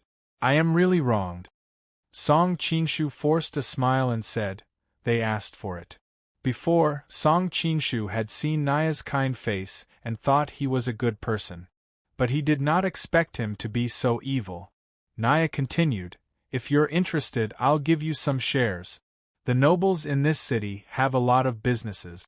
Food, clothing, and other necessities all require money. How can that little bit of salary be enough?" Obviously, he was trying to bribe him.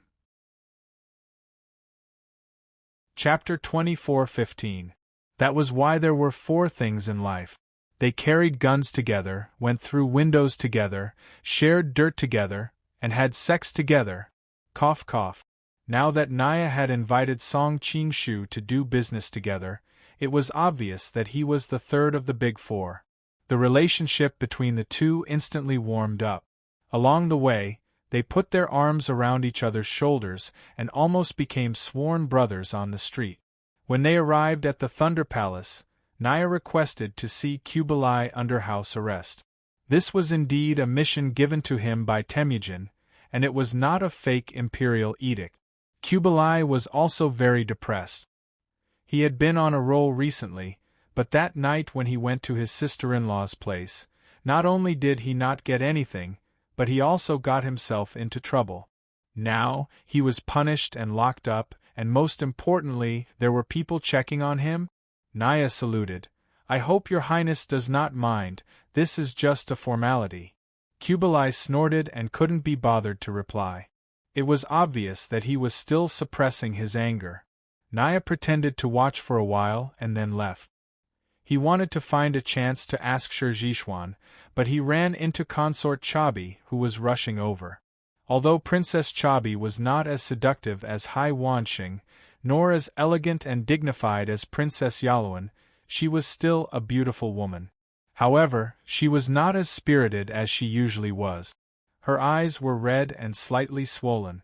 It seemed that she, as a wife, was very sad to see such a thing happen to her husband. She was also carrying a food box in her hand, probably prepared for her husband. Noticing their gazes, Chabi snorted coldly. "It's not against the rules for a wife to visit her husband, is it?" A smile appeared on Naya's face. "Of course it's not against the rules. Please, Your Highness." He then stepped aside to make way. According to the rules, Kublai is not allowed to see anyone during this period of time, not even Chabi, but the rules are dead and the people are alive. They are all doing their jobs, so there is no need to risk offending the future Khan and the Khatun, Empress. Thank you for your concern, Commander. They are husband and wife after all, so please forgive them. Sulyahedini's voice came from behind. The lonely man standing behind him was the evil king, Shirjishwan. Your Highness is too serious. The great Khan is also happy to see the young princes have a harmonious family.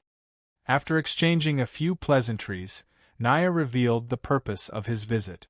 I heard that the shadow assassin, Yang Xuyen, is the evil king's disciple. Where is he now?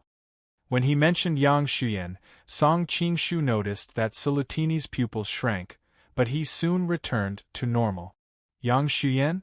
Shirjishwan put on a contemplative expression. I did indeed take in such a disciple in my early years, but it has been many years since he left my tutelage, and I have never asked about his whereabouts. Naya's brows furrowed. Such an answer did not satisfy him. Sulyahedini, who was standing at the side, spoke up, Commander, you might not know this, but the people in the Holy Gate usually move around alone. Even between master and disciple, they don't have a close relationship.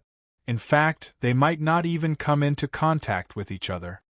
Still unwilling to give up, Naya Au asked, when was the last time you heard of him? Evil King's face was cold. I don't remember. Naya Au almost choked, but he did not dare to push too hard lest he lose control of his emotions and explode. Sulyahedini asked from the side, why did Commander suddenly ask about Yang Xuyen? Did he do something wrong? Naya Ah smiled, not really. It's just a routine check. Song Qingshu thought that Naya was quite tight-lipped. He didn't say anything in Li Chi Mei or here. He didn't expect Si Lost to have gotten the news in advance. This woman's methods were really all-pervasive. 89 When net after exchanging pleasantries for a while, Naya Au saw that he could not get any more information out of him, so he left the Tuale residence. I have to go back to verify some things. I can't accompany you anymore. Naya Au's expression was solemn. He was no longer as relaxed as he was in the residence. Official business is more important. Please help yourself, Commander. Song Qingshu gestured for him to leave. Naya Au cupped his hands and left in a hurry. Song Qingshu planned to go to the shops in the city, but he stopped after a few steps. Martial arts of the Tuale residence is indeed powerful. You can sense my presence from so far away. A graceful figure walked out from the corner of the street. Her smile was as beautiful as a flower. This place is so close to the Tuale residence. Aren't you afraid of being discovered by the people inside? Song Qingshu's eyes fell on her bulging clothes. These Mongolian women were really well nourished. Si Lost chuckled. What are you talking about? It's not a man-eating monster inside, it's my aunt. So what if I'm discovered? Since it's your aunt, why don't you go in and greet her? Instead, you're hiding here sneakily. Song Qingshu thought that this woman was a classic example of lying through her teeth. Who didn't know that the two families were like fire and water? I'm here to see you. How can I go and find someone else halfway? Hai Wanxing laughed. Her mature demeanor was something that most hot-blooded men would find hard to resist. Is it because of Naya Au? Song Qingshu asked. See Lost's smile faded. Yes. Invite him to the Bayan restaurant tonight. So soon? Song Qingshu was surprised. I can see that you two are in a heated battle. Don't tell me you can't do it. Although See Lost pretended to be relaxed, the nervousness in her voice could still be felt. That will depend on when your exit token arrives. Song Qingshu was curious about what she was planning, but he didn't ask. He knew that she wouldn't tell him even if he did. See Lost took out a document from her pocket. With this, as long as there aren't too many people, no one will check you when you pass through the city gates. Song Qingshu took it. The warmth of the man's body still lingered on it. This was a temporary pass, and it was perfect for the barbarian merchants to travel. Clearly, the barbarian merchants were closely tied to the Mongolian nobles, and even if the city was sealed, they could not cut off their source of income. He had the same plan, and the pass came at the right time. Okay, I'll ask him out. But let me warn you first, if you drag me into this, don't blame me for revealing your role in it. You're responsible for inviting him there. You don't have to show yourself. See Lost smiled. Don't worry, we're on the same boat. I wouldn't dare to harm you. Of course, Song Qingshu didn't completely believe her. After separating from her, he quietly followed her, only to find that she had only returned to her house. There was nothing suspicious. What he was most curious about was how she was going to deal with Naya. After all, they were in Helen's city, right under Temujin's nose. Would she really dare to assassinate him? But no matter how he thought about it, he couldn't figure it out. So he decided to invite Naya first. There was no need to find a reason. Didn't he ask for shares earlier? So it was only right for him to treat him to a meal in return. Although Naya had been busy with official business recently, he thought of the fact that the Shueiwe clan had helped him many times recently. Not to mention the previous promise, he couldn't refuse, so he agreed. Chapter 24:16. Time passed quickly, and Naya rushed to the Bayan restaurant. Due to the investigation, he had been delayed for some time. Looking at the darkening sky, he realized that it was already later than the appointed time. Let's drink a few more cups of wine later. Shueiwe Great Sect should apologize. This was Naya's wisdom. As one of the first 10,000 households in Mongolia, his status was far higher than the other parties. This time, he took the initiative to make friends, which showed his sincerity. Moreover, the Shueiwe Great Sect was not in a good situation recently. The humiliation of Western Xia and the defeat of Tai Yin had ruined his future. Sending charcoal in the snow was more useful than icing on the cake. After all, the Shueiwe Great Sect was second only to Li Qimei and Ba Siba in martial arts. They would definitely be useful in the future. So why not make a small investment to gain a powerful ally? Originally, Naya was not a calculative person, but when he had to personally send the woman he loved to another man's bed, it was a huge blow to him. Although he never showed it, it had always been hidden in his heart and never forgotten. Now that the Khan was old, he also had to plan for his future, so he had to rope in all the resources he could. Song Qingshu hid near the Bayan restaurant and secretly observed. He was worried that Naya would not come, but when he saw Naya's figure, he was relieved. He noticed that Naya only brought 2 attendants. It was probably because it was a private banquet, and he was a martial arts master himself. Besides, the streets were filled with soldiers searching for fugitives. The security of Helen's city was better than ever. Song Qingshu thought that it would be easier for Si Mei's to deal with him. Originally, Si Mei's told him not to come, but how could he completely trust that woman? Who knew what she was going to do? If she really wanted to be the scapegoat, he could save her in time. Because the Mongols had conquered too many places and valued commerce, Helen's city was prosperous. There were Hu merchants in the west, Han merchants in the south, envoys and missionaries from various countries, so it was very prosperous here. It was not as poor as ordinary people thought. The Bayan restaurant was opened by a lascivious businessman and was very popular with many nobles in the city. They often came here for parties. While Naya Arung's men were having their meal in the hall, he made his way to the private room in the backyard. He thought to himself that this Dong-ing man had good taste, choosing such a secluded and elegant place. Looking at the silhouette in the room, he laughed before he even reached the room. "Sorry, I'm late?" His voice stopped abruptly, and he was stunned as he walked to the door. He looked at the room in astonishment, only to see a valiant and heroic woman drinking by herself. The air seemed to be filled with a sweet fragrance, which added a bit of charm to her. "Why are you here?" Naya A's expression changed. The woman in front of him was none other than Empress Hullen, the woman who had stayed in his tent for a few days and later given to Temujin. Hidden in the shadows, Song Qingshu was also surprised. He did not expect Hai Wanshan to have prepared such a move. He was not curious as to how Hai Wanshan managed to invite Empress Hullen, for she had to have a way. He was more curious as to what Hai Wanshan was up to.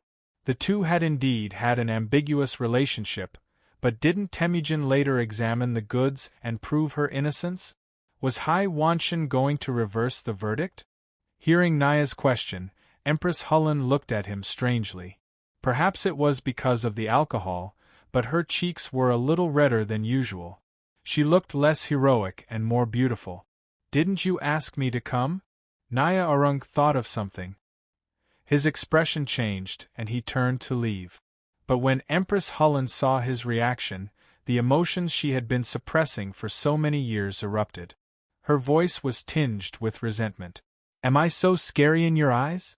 All these years, every time you see me, you turn and leave." Naya Arung paused, his eyelids twitching. He was clearly trying to suppress his emotions. "You are now the Khan's Khatan, and I am the Khan's companion. We shouldn't have met in private." "Is that so?" A cold laugh came from behind. Empress Hullen had already stood up and walked over. "Then why do you often visit the other Harutos, but not mine? In the end, you're just afraid of the Khan's suspicions." Harutos were the Mongolian empresses' tents, similar to the cunning palace of the Central Plains empresses. The biggest difference was that there were 4 empresses in the Mongolian system, and Hullen was one of them. Joki, Chagatai, Ogidi, and Thor's mother was the first empress. Hearing her mention the past, Naya Arung sighed. "Since the Khatan knows, why do you still make things difficult for me?" "I made things difficult for you." Hullen laughed in exasperation. "During the war, when I was being hunted by enemies, it was you who protected me on the battlefield.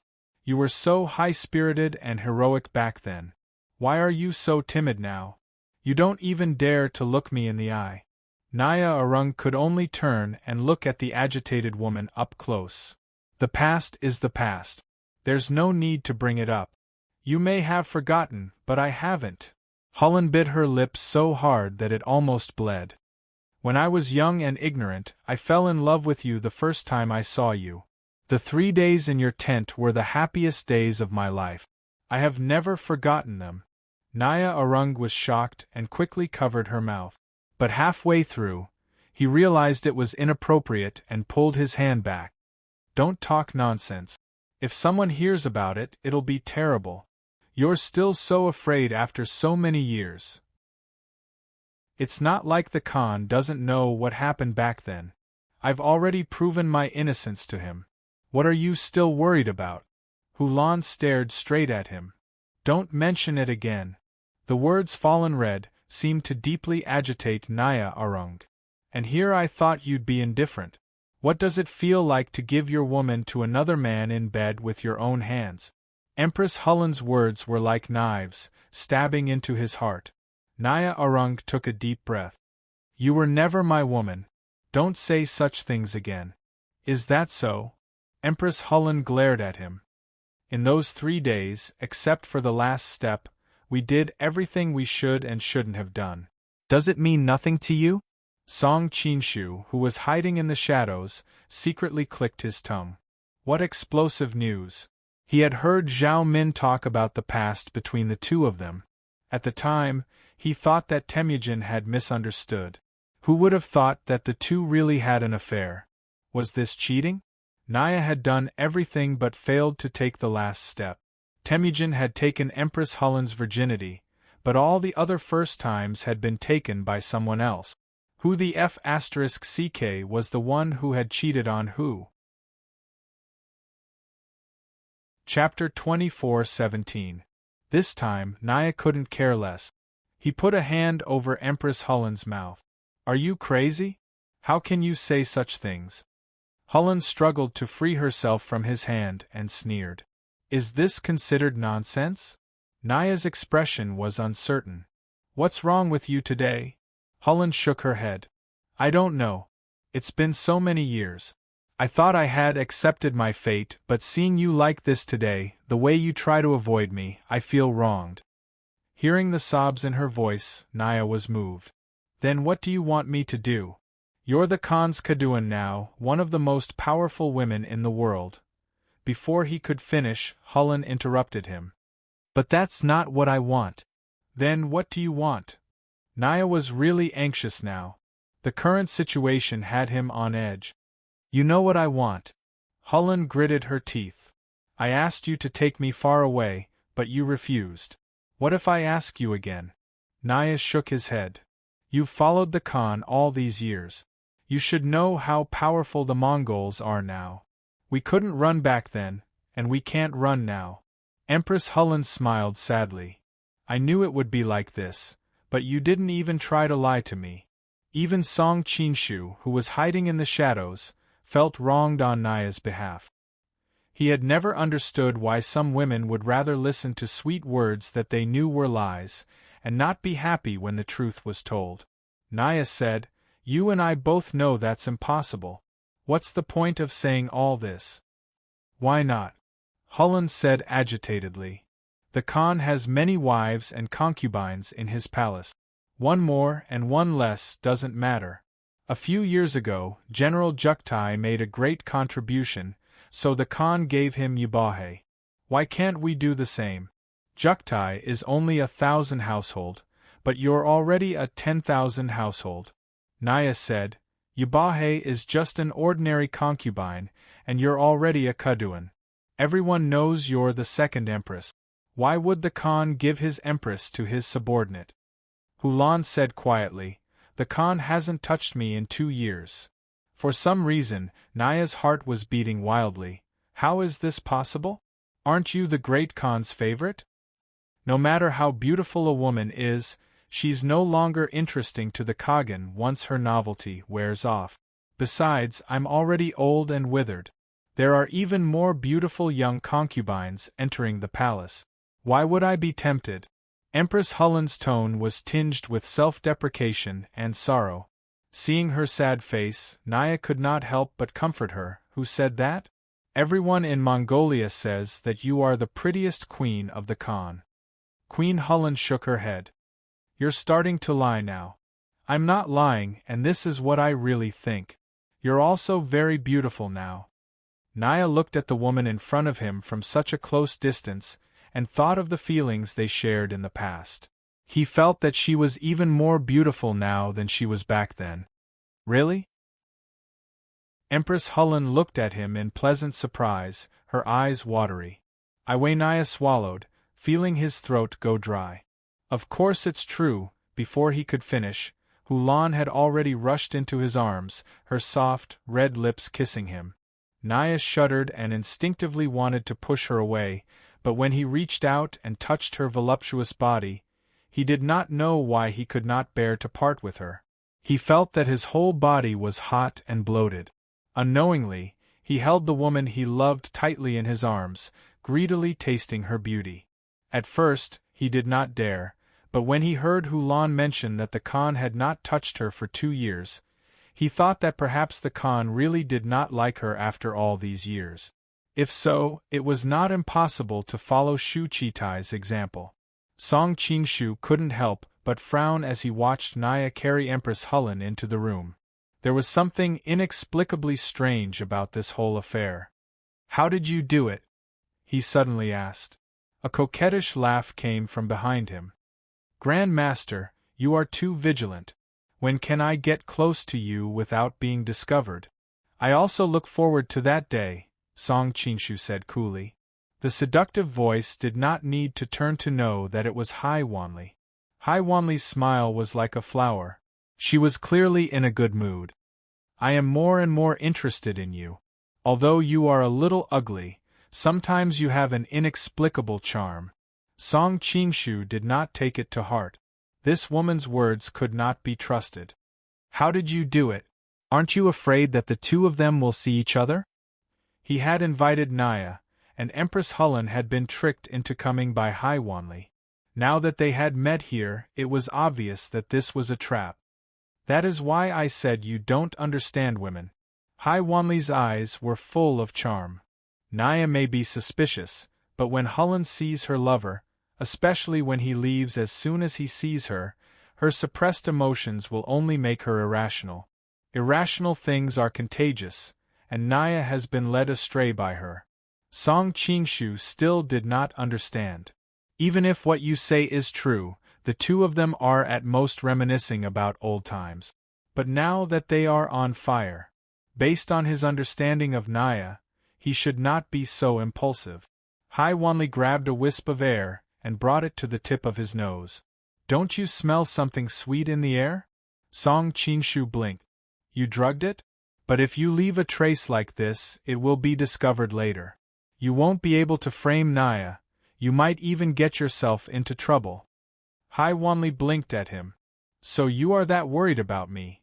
Song Qinshu snorted. I am just afraid that you will get me into trouble.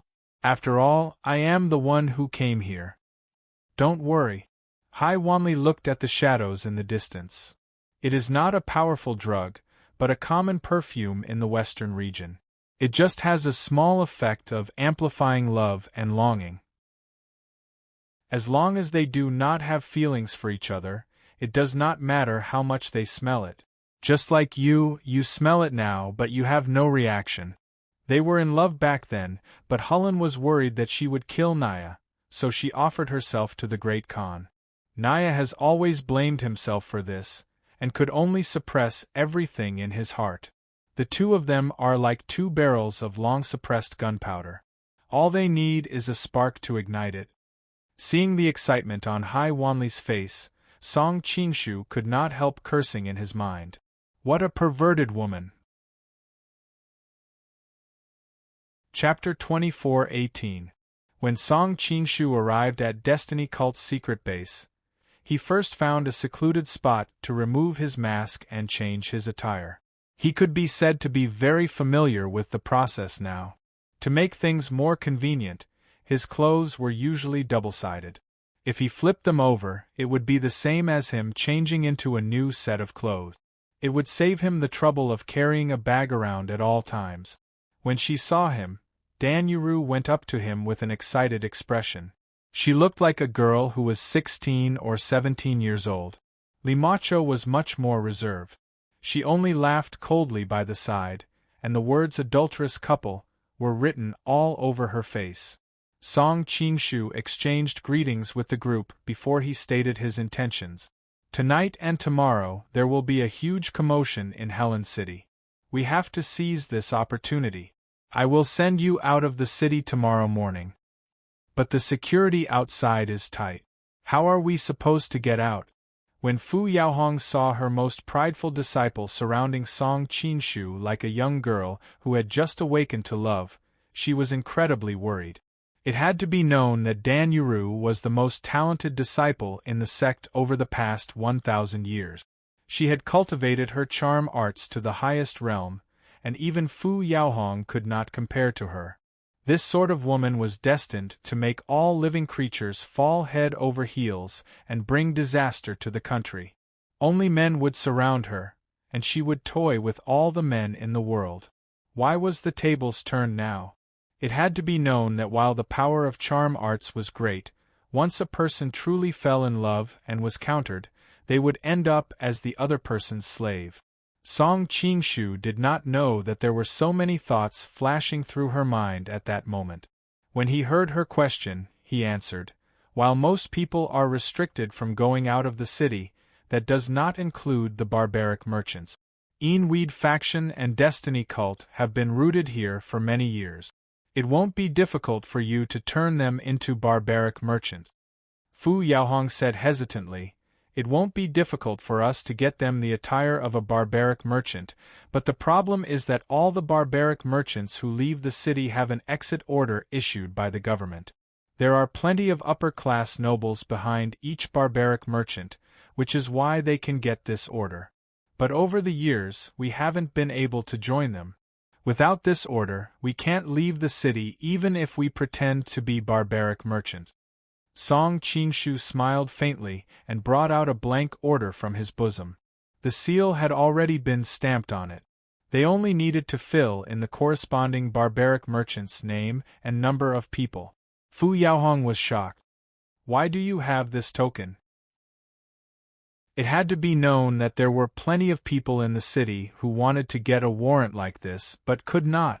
A warrant like this was enough to guarantee them a lifetime of glory and wealth. Only the best nobles had the ability to give them such a warrant. Enweed faction might have done some business with the barbarians over the years, but they had never received this official status.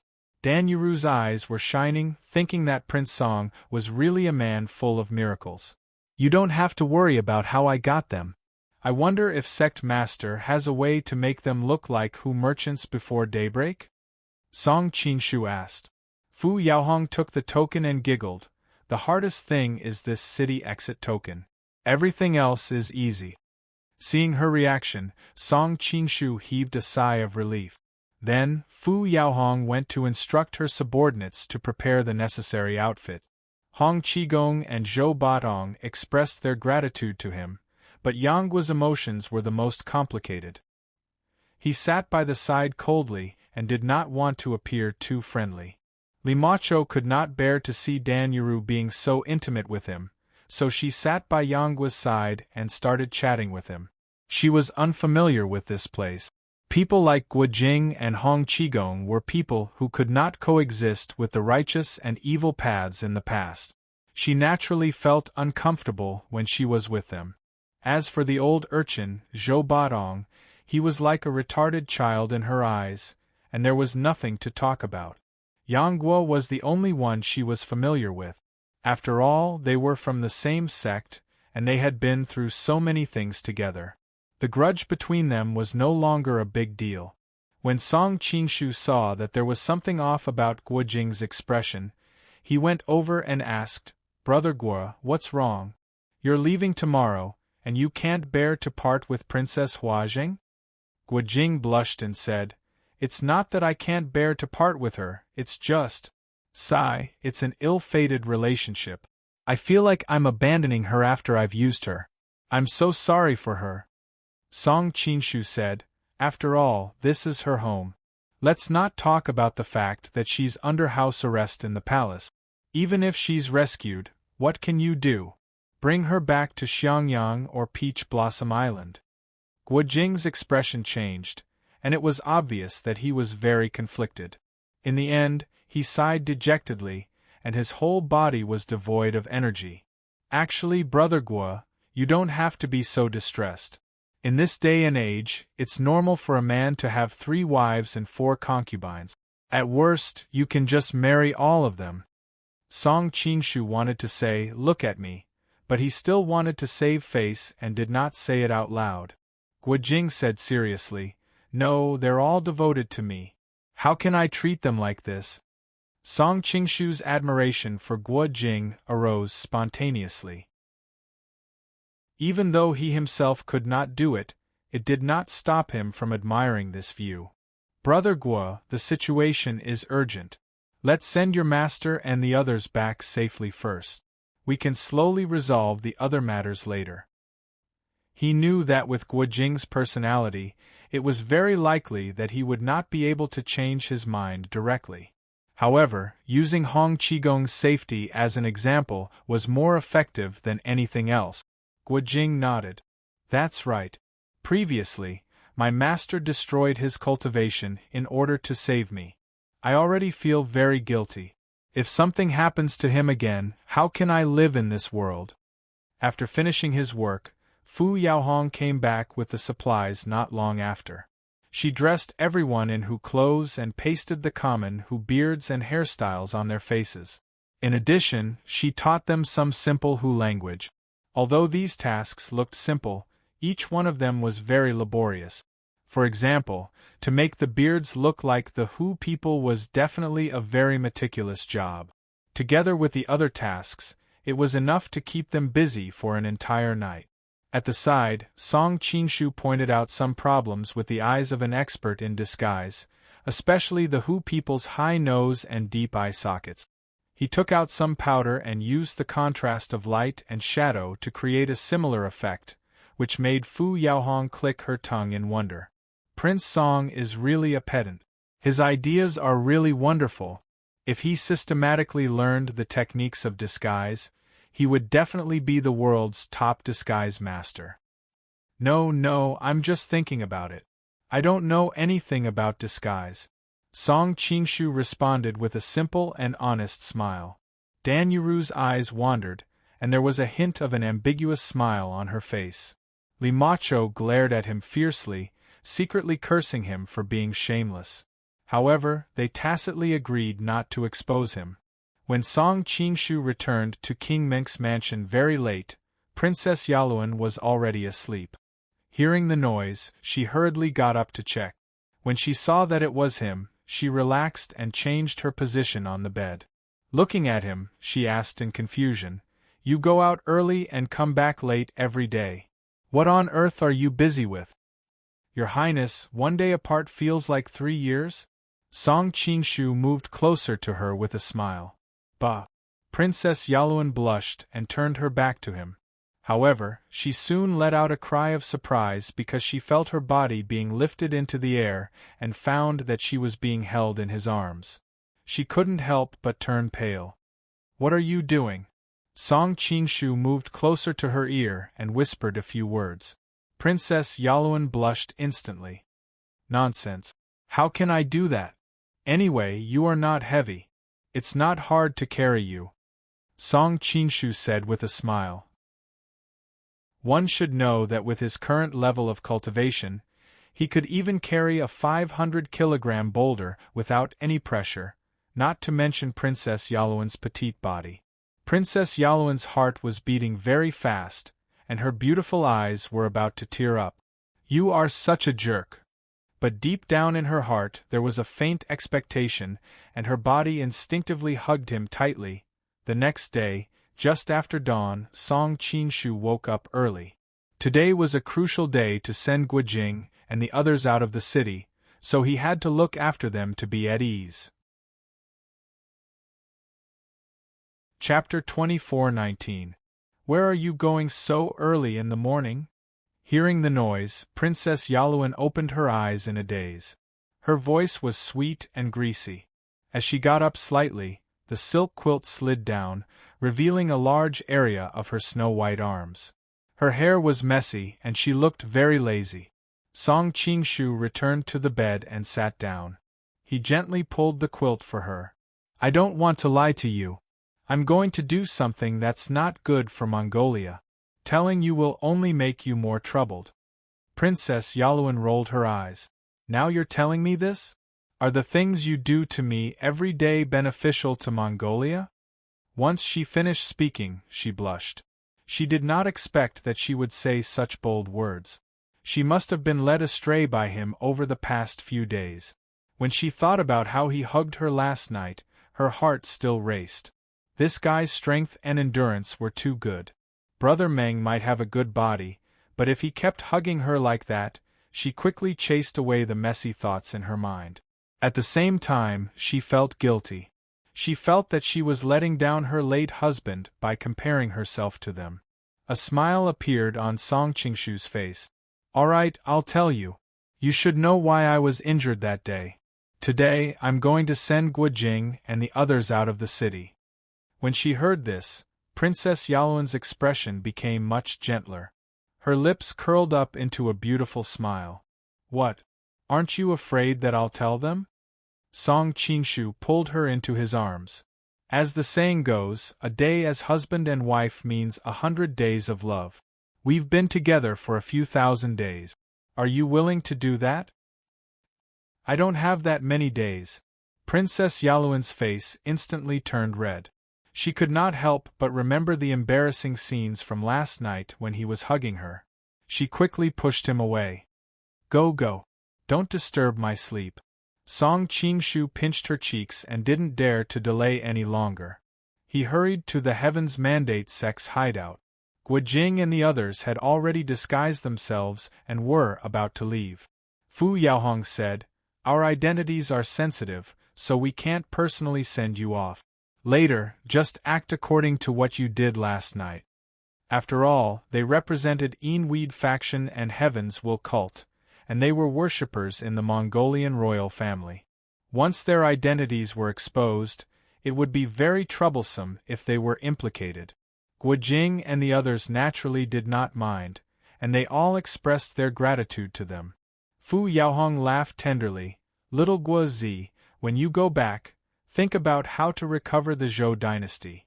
That way, it won't be in vain that our Fu clan has helped your Chai clan for generations." Guojing held his breath and didn't know how to answer. Song Qingshu's appearance helped him change the topic.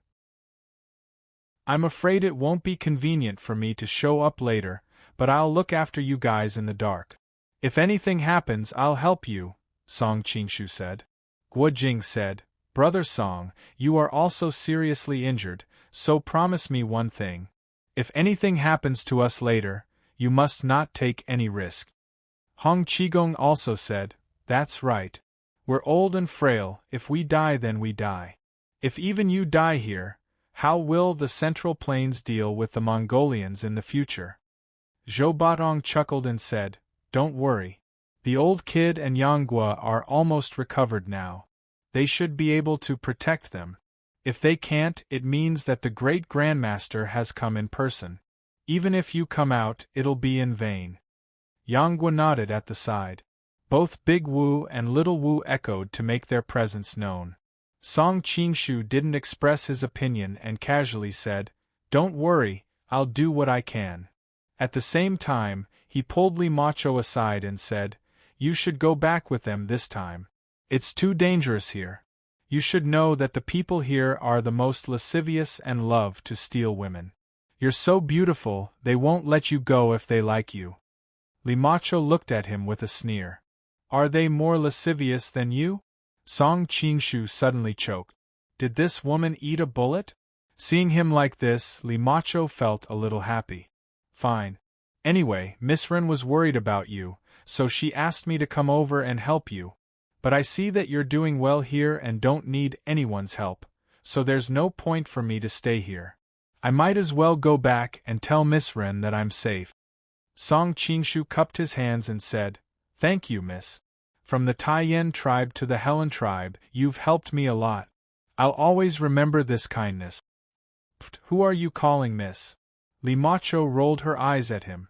Her face, which had always been as cold as ice, had a faint blush on it. In this world, an unmarried woman at the age of 30 was already an old woman.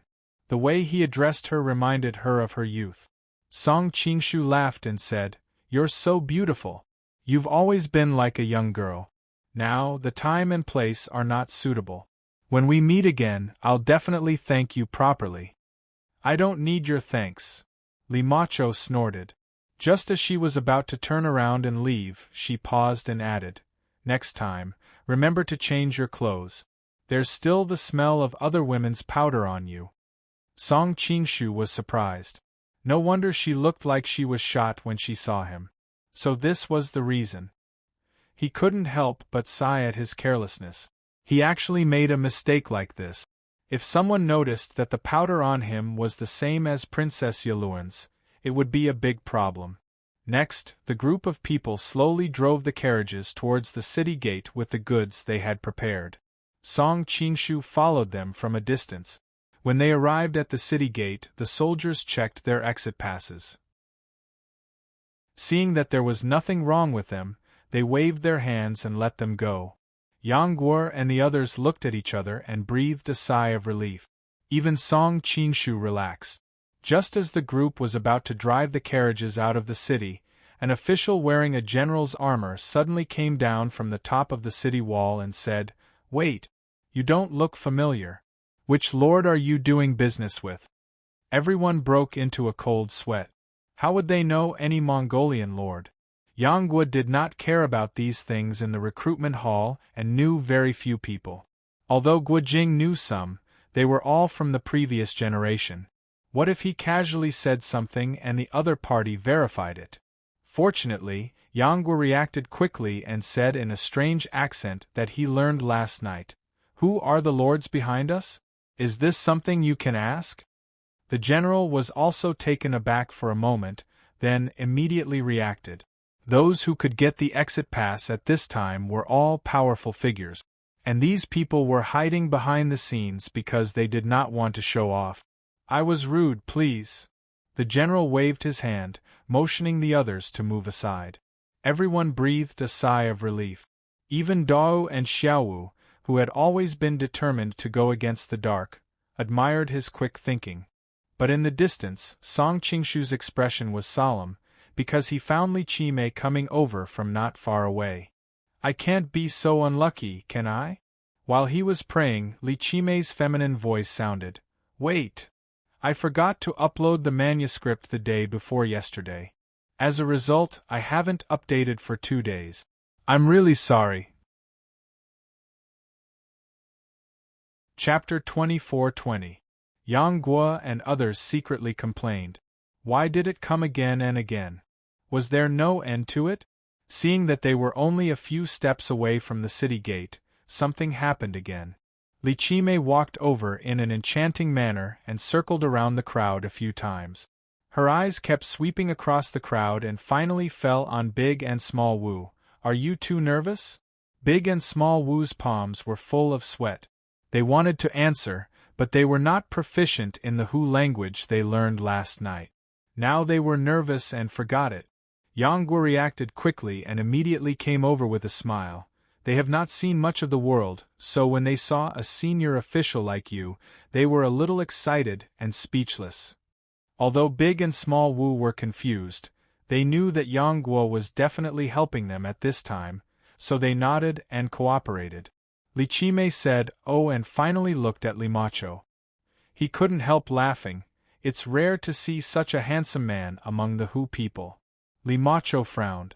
If she had met such a teasing person in the Central Plains before, she would have already taken action.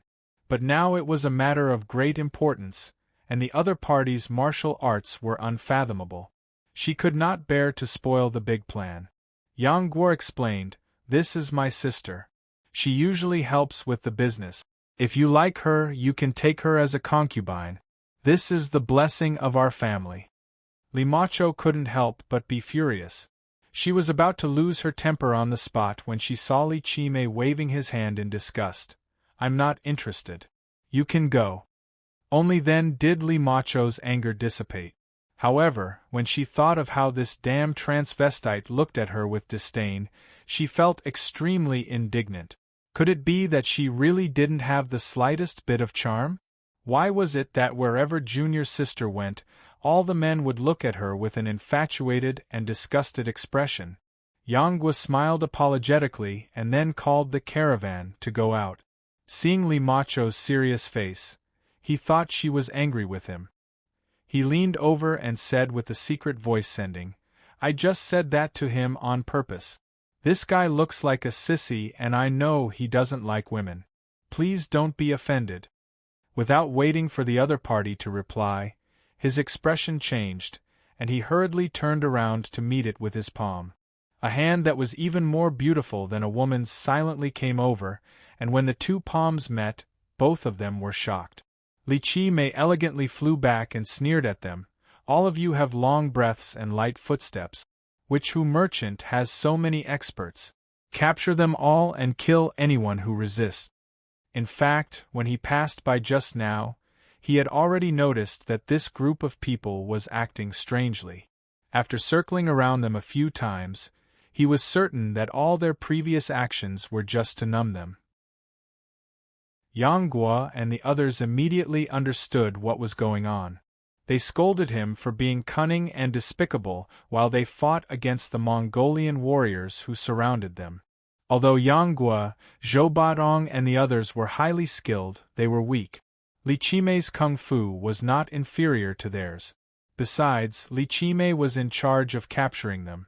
She had many masters from the Tibetan Buddhism sect, the Devil's Palace, and the West region under her command.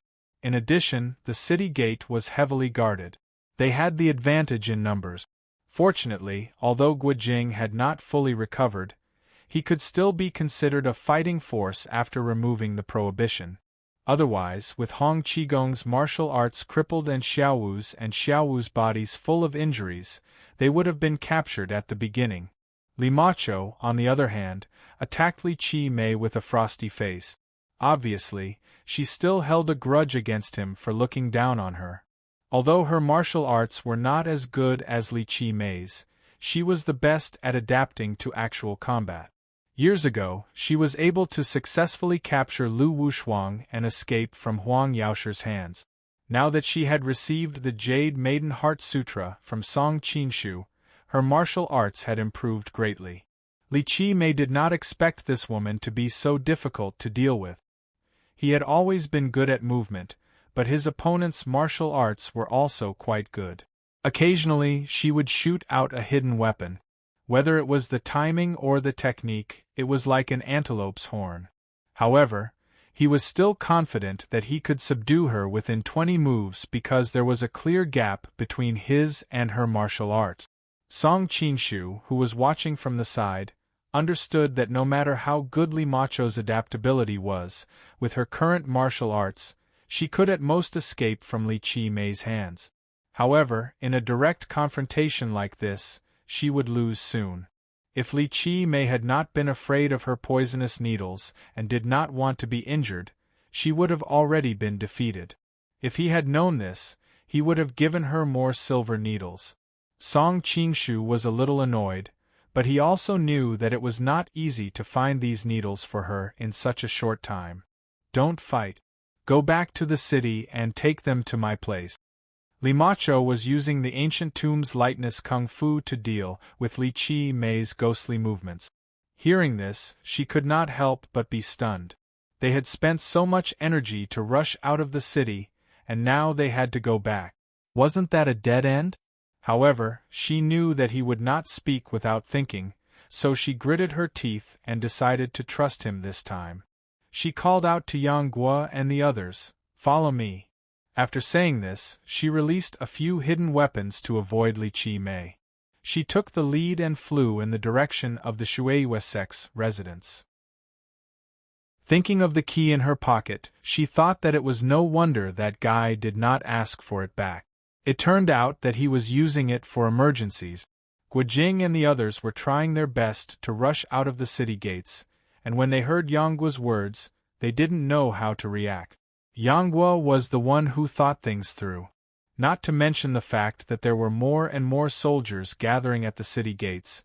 Even if they were lucky enough to escape, they would be like meat waiting to be slaughtered by the cavalry on this endless grassland. It would be better for them to return to the city and use the complicated terrain of the city to survive. His heavy sword cleaved a bloody path. Then he called out to Guojing and the others to follow. Guojing knew that he had always been clever, so he did not suspect anything. He carried Hong Qigong on his back and followed under the cover of Zhou Batong, Big and Small Wu. Song Qinshu secretly used the solitary yang finger to poke the warriors along the way. The solitary yang finger was invisible and invisible. Moreover, he had used it in secret, and no one had noticed it at all, helping them to carve out a path of blood. Li Qimei was originally watching the battle. After all, the opponent's martial arts were too high, and he was also a little afraid. If the opponent fought to the death and dragged him down with them, it would not be worth it. So it was better to let his subordinates consume some of their energy first. Who would have thought that they would forcibly create a bloody path in the iron-like formation? He could not help but be shocked and angry. With a long roar, He used the heavenly charm condensed in-body technique and approached Guojing with incomparable speed. Song Qingshu knew that with Li Chi Mei's martial arts, it was absolutely impossible to hide from his eyes. He had to flash out of his hiding place. He had already changed into the Shuiwesek's clothes. As he ran, he shouted to the other side, "Mr. Li, it's bad, it's bad." His figure was very fast and blocked Li Chi Mei's path. But on the surface, it seemed that it was unintentional. Guojing and the others took the opportunity to temporarily shake off the pursuers. They did not know the identity of the Shuiwe sect, but they were secretly relieved. Only Li Macho looked back worried about how the man would deal with the situation. Li Chi Mei had to stop and looked at Song Qingshu with an unfriendly expression. He waved his hand to signal his men to surround him, and his eyes were full of suspicion and murderous intent. "Shuiwe sect, what the hell are you doing?" "Something happened to Naya," Song Qingshu said quickly. "What?" Hearing this, Li Chi Mei could not help but be surprised. Naya was an important official in the court, the commander of the Chieshui army, and was also responsible for the protection of Temujin. His status was even higher than Li Chi Mei's. On top of that, they often saw each other and had a good relationship. How could he not be shocked when he heard that something had happened to Naya? As he waved his hand to signal his men to continue chasing Guojing and the others, he asked, "Tell me clearly, what happened to him?" Song Qingshu looked embarrassed. "I don't know what to say, but the Khan wants to kill him. I'm afraid he will not be able to keep his life this time." He did not know the specific plan of the sea loser, but he guessed that it was about time to close the net. As the saying goes, to catch a thief, one must catch the goods. To catch an adulterer, one must catch both. Song Qingshu took Li Chi Mei all the way to the Bayan Inn. Both of their lightness skills were top-notch, so it did not take long for them to arrive. They found that the inn was already surrounded. Li Chi Mei recognized that these were the Khan's most trusted guards. His heart skipped a beat. Shouldn't the Khan be healing in the palace at this time? Why was he here? The two of them were stopped at first, but Li Chi Mei's identity was special, so the guards let them pass. They hurried in and heard Naya begging for mercy. "Great Khan, it was all my fault. Please forgive me this time for the sake of my many years of service." Chapter 24-21. Something happened to Naya, Song Qingshu said quickly. "What?" Hearing this, Li Chi Mei could not help but be surprised. Naya was an important official in the court, the commander of the Chieshui army, and was also responsible for Temujin's bodyguard. His status was even higher than Li Chi Mei. Moreover, they had seen each other frequently and had a good relationship. How could Li Chi Mei not be shocked when he heard that Naya was in trouble? While waving his hand to signal his men to continue the chase, he asked, "Tell me, what happened to him?" Song Qingshu looked embarrassed. "I don't know what to say, but the Khan wants to kill him. I'm afraid he won't be able to keep his life." He did not know the specific plan of the sea lost, but he guessed that it was about time to close the net. As the saying goes, to catch a thief, one must catch a thief. To catch a rapist, one must catch both. Where is it? Take me there. Li Chi Mei did not waste any time and decided to see for himself. Song Qingshu took Li Chi Mei all the way to the Bayan Inn. Both of their lightness skills were top-notch, so it did not take them long to arrive. They found that the inn was already surrounded by soldiers. Li Chi Mei recognized them as the Khan's most trusted guards. His heart skipped a beat. Shouldn't the Khan be healing in the palace? Why was he here? The Khan has ordered that no one is allowed in or out.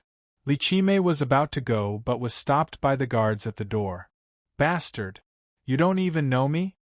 Li Chi Mei was furious. The leader of the guards rushed over and recognized him. He quickly dismissed his men. "Ah, it's Mr. Li. Of course you are not an outsider." Li Chi Mei was the Khan's most trusted expert guest and had saved the Khan's life many years ago. The two were not only king and minister but also friends. Of course, they could not be treated as ordinary people. What happened inside? Lichime asked hurriedly. The leader looked embarrassed. I can't tell you. You can go in and see for yourself, sir. Song Qingshu watched coldly from the side, thinking that Naya must have treated his subordinates well. He did not say anything on the surface, but he let Lichime in because he wanted Song Qingshu to help him plead for mercy. Lichime couldn't care less and hurriedly ran inside. Song Qingshu followed closely behind. After entering the restaurant, he could vaguely hear Naya's pleading voice coming from the backyard. Great Khan, it was all my fault. Please forgive me this time for the sake of my many years of service. Lichime was shocked. Naya was one of the 4 great families, and he had always been the Great Khan's favorite minister. Even if he had committed a serious crime, the worst that could happen was that he would be demoted. Why did he have to make it so serious? Furthermore, Naya's pleading was obviously because he thought that there was no way out. Lichime couldn't care less about his manners in front of the palace. He immediately used his lightness kung fu to rush to the backyard. What he saw was Temujin standing in the middle of the courtyard, his face ashen. Naya was kneeling at his feet and kowtowing non-stop. The floor was already covered with blood. It was clear how sincere his pleading was. Lichime was about to say something when Temujin suddenly reached out and grabbed Naya's head. Screaming in pain, Naya struggled with all his might, but Temujin's hands were like the claws of a golden eagle. How could he break free?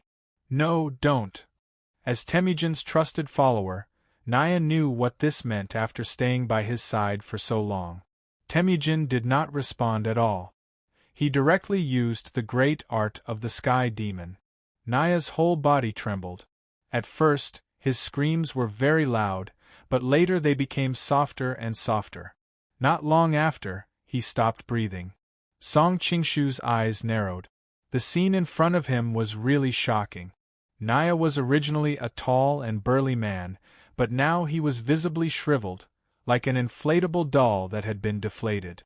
Seeing Naya turn into a dried corpse, even someone as knowledgeable as Song Qingshu could not help but feel a chill down his spine. The great art of the Sky Demon was really the most evil martial arts in the world.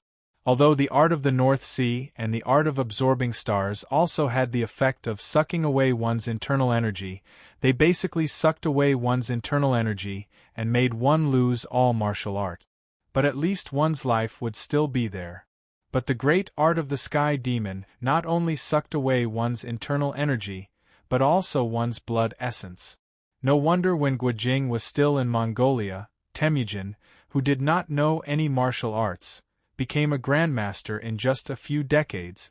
It turned out that he had relied on this evil martial art to get to where he was today. Lichime swallowed hard.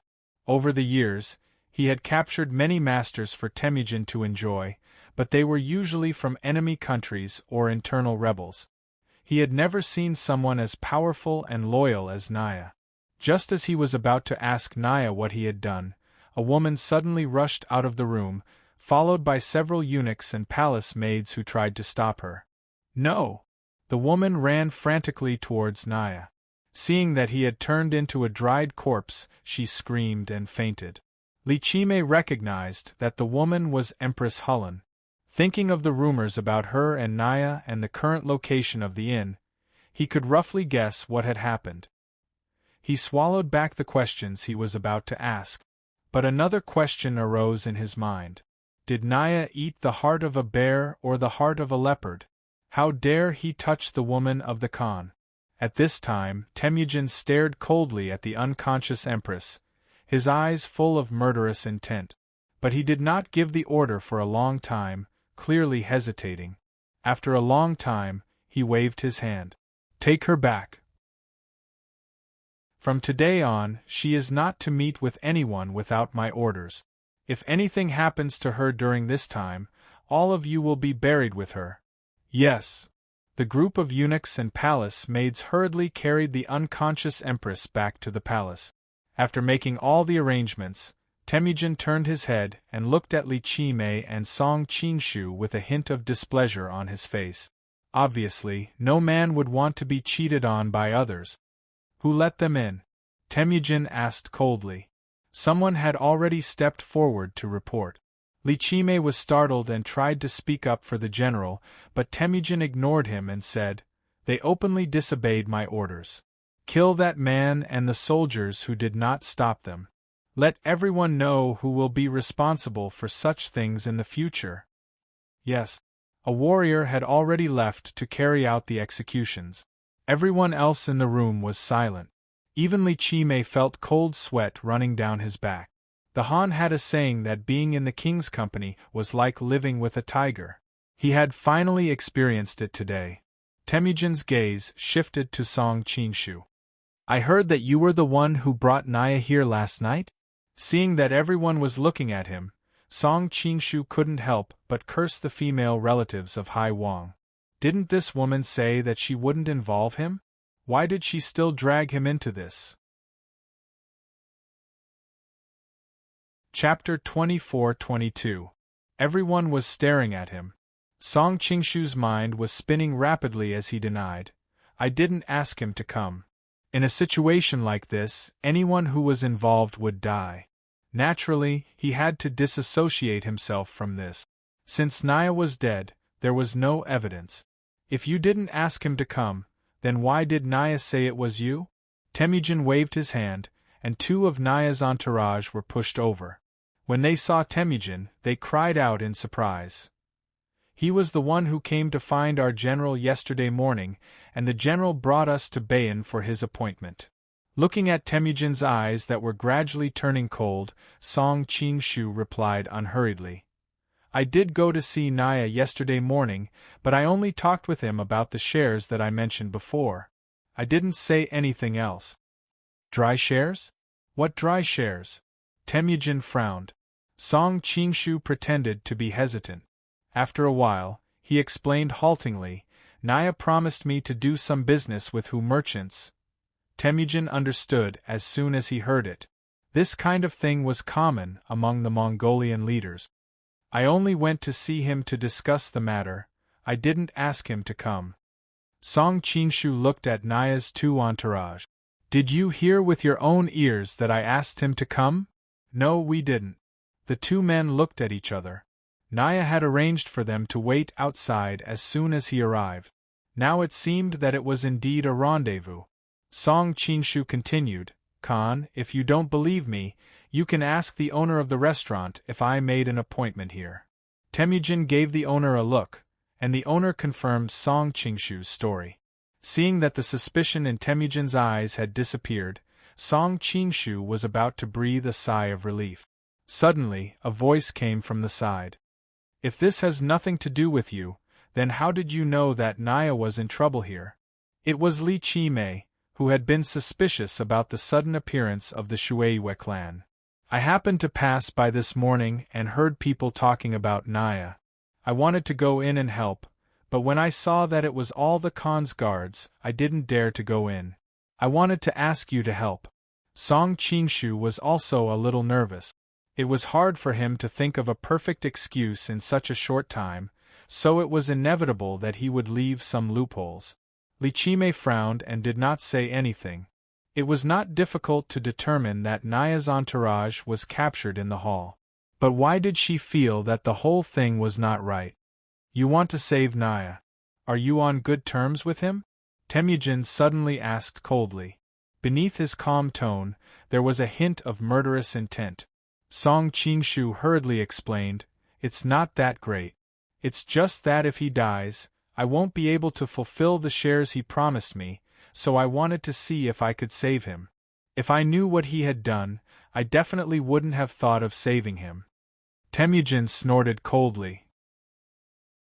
It was clear that this matter had deeply pierced his heart.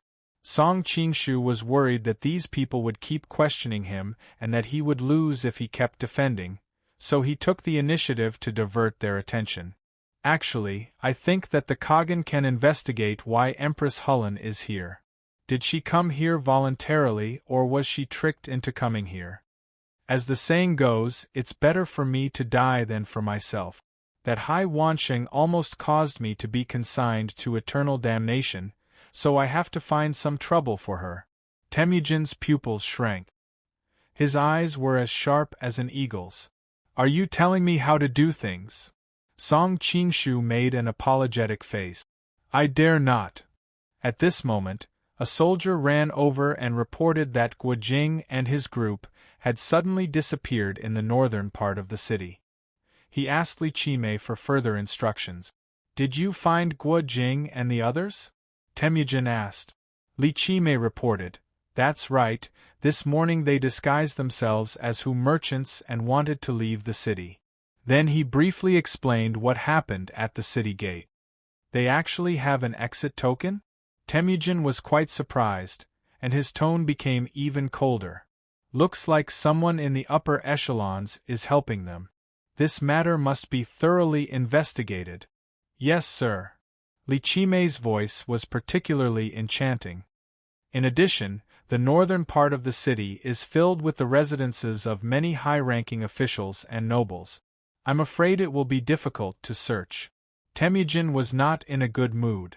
Search every house, even the royal palaces. Kill anyone who dares to resist. Li Qimei's spirits were lifted. With his guarantee, it would be much easier to carry out their mission. After making all these arrangements, Temujin was about to return to the palace. Obviously, he still had matters to attend to in the harem. Before he left, his tone was calm, but the order he issued was chilling. Kill everyone in this inn. Song Qingshu frowned. This guy was really ruthless. He killed so many people without even interrogating them. He probably didn't want the matter of Naya and Empress Hulun to spread. Hearing the screams around him, Li Qimei could not bear to do it, but he did not force himself to do it. Although he was kind, he was not that kind. He could not save so many people. While he was deep in thought, Li Qimei's voice sounded in his ear. Dezong, don't just stand here and watch. Come with me to search for Guojing. Li Qimei's expression was calm. He had clearly experienced this kind of thing too many times and did not think much of it. Gladly. Song Qingshu was worried about Guojing and the others. Now that he had the opportunity to join the search, he could do whatever he wanted. As the two hurried to the northern part of the city, Li Qimei suddenly asked, Dezong's family is also in the northern part of the city, right? Yes, you've been there before. Song Qingshu's heart skipped a beat, but he pretended to be calm. Why do you suddenly ask? Li Qimei smiled. I was just asking. Song Qingshu was silent. He could already sense that Li Qimei was suspicious of him. When the two of them arrived at the northern part of the city, a large group of soldiers and masters were already searching every house. Song Qingshu noticed that there were a few familiar faces. Other than Jinluan Fuang, Xiaoxiang Zi, and Yin Kashi, there was also the head of the Jin gang and the Xianming elders. Why are they here? Song Qingshu wondered if they had changed factions again. Li Qimei replied, The fourth prince has been meditating behind closed doors at home recently. Those people from the recruitment hall have nothing to do, so they sent them out to help me. I think the fourth prince also wants to do his best to appease the Khan's anger as soon as possible. Song Qingshu nodded. It was probably because the feeling of reflecting on his mistakes was not a good one, so Kublai wanted to lift the restriction as soon as possible. Seeing how busy they were, Li Qimei took the opportunity to say, I'll help with the search as well. He was about to leave when Li Qimei stopped him. He said with a faint smile, There's no rush. You can stay with me and watch over the courtyard. Song Qingshu's heart sank. It was too much of a coincidence that they had to save Guojing and the others. His explanation just now did not dispel Li Qimei's suspicions. I haven't talked to anyone in a long time. Are you interested in chatting with me?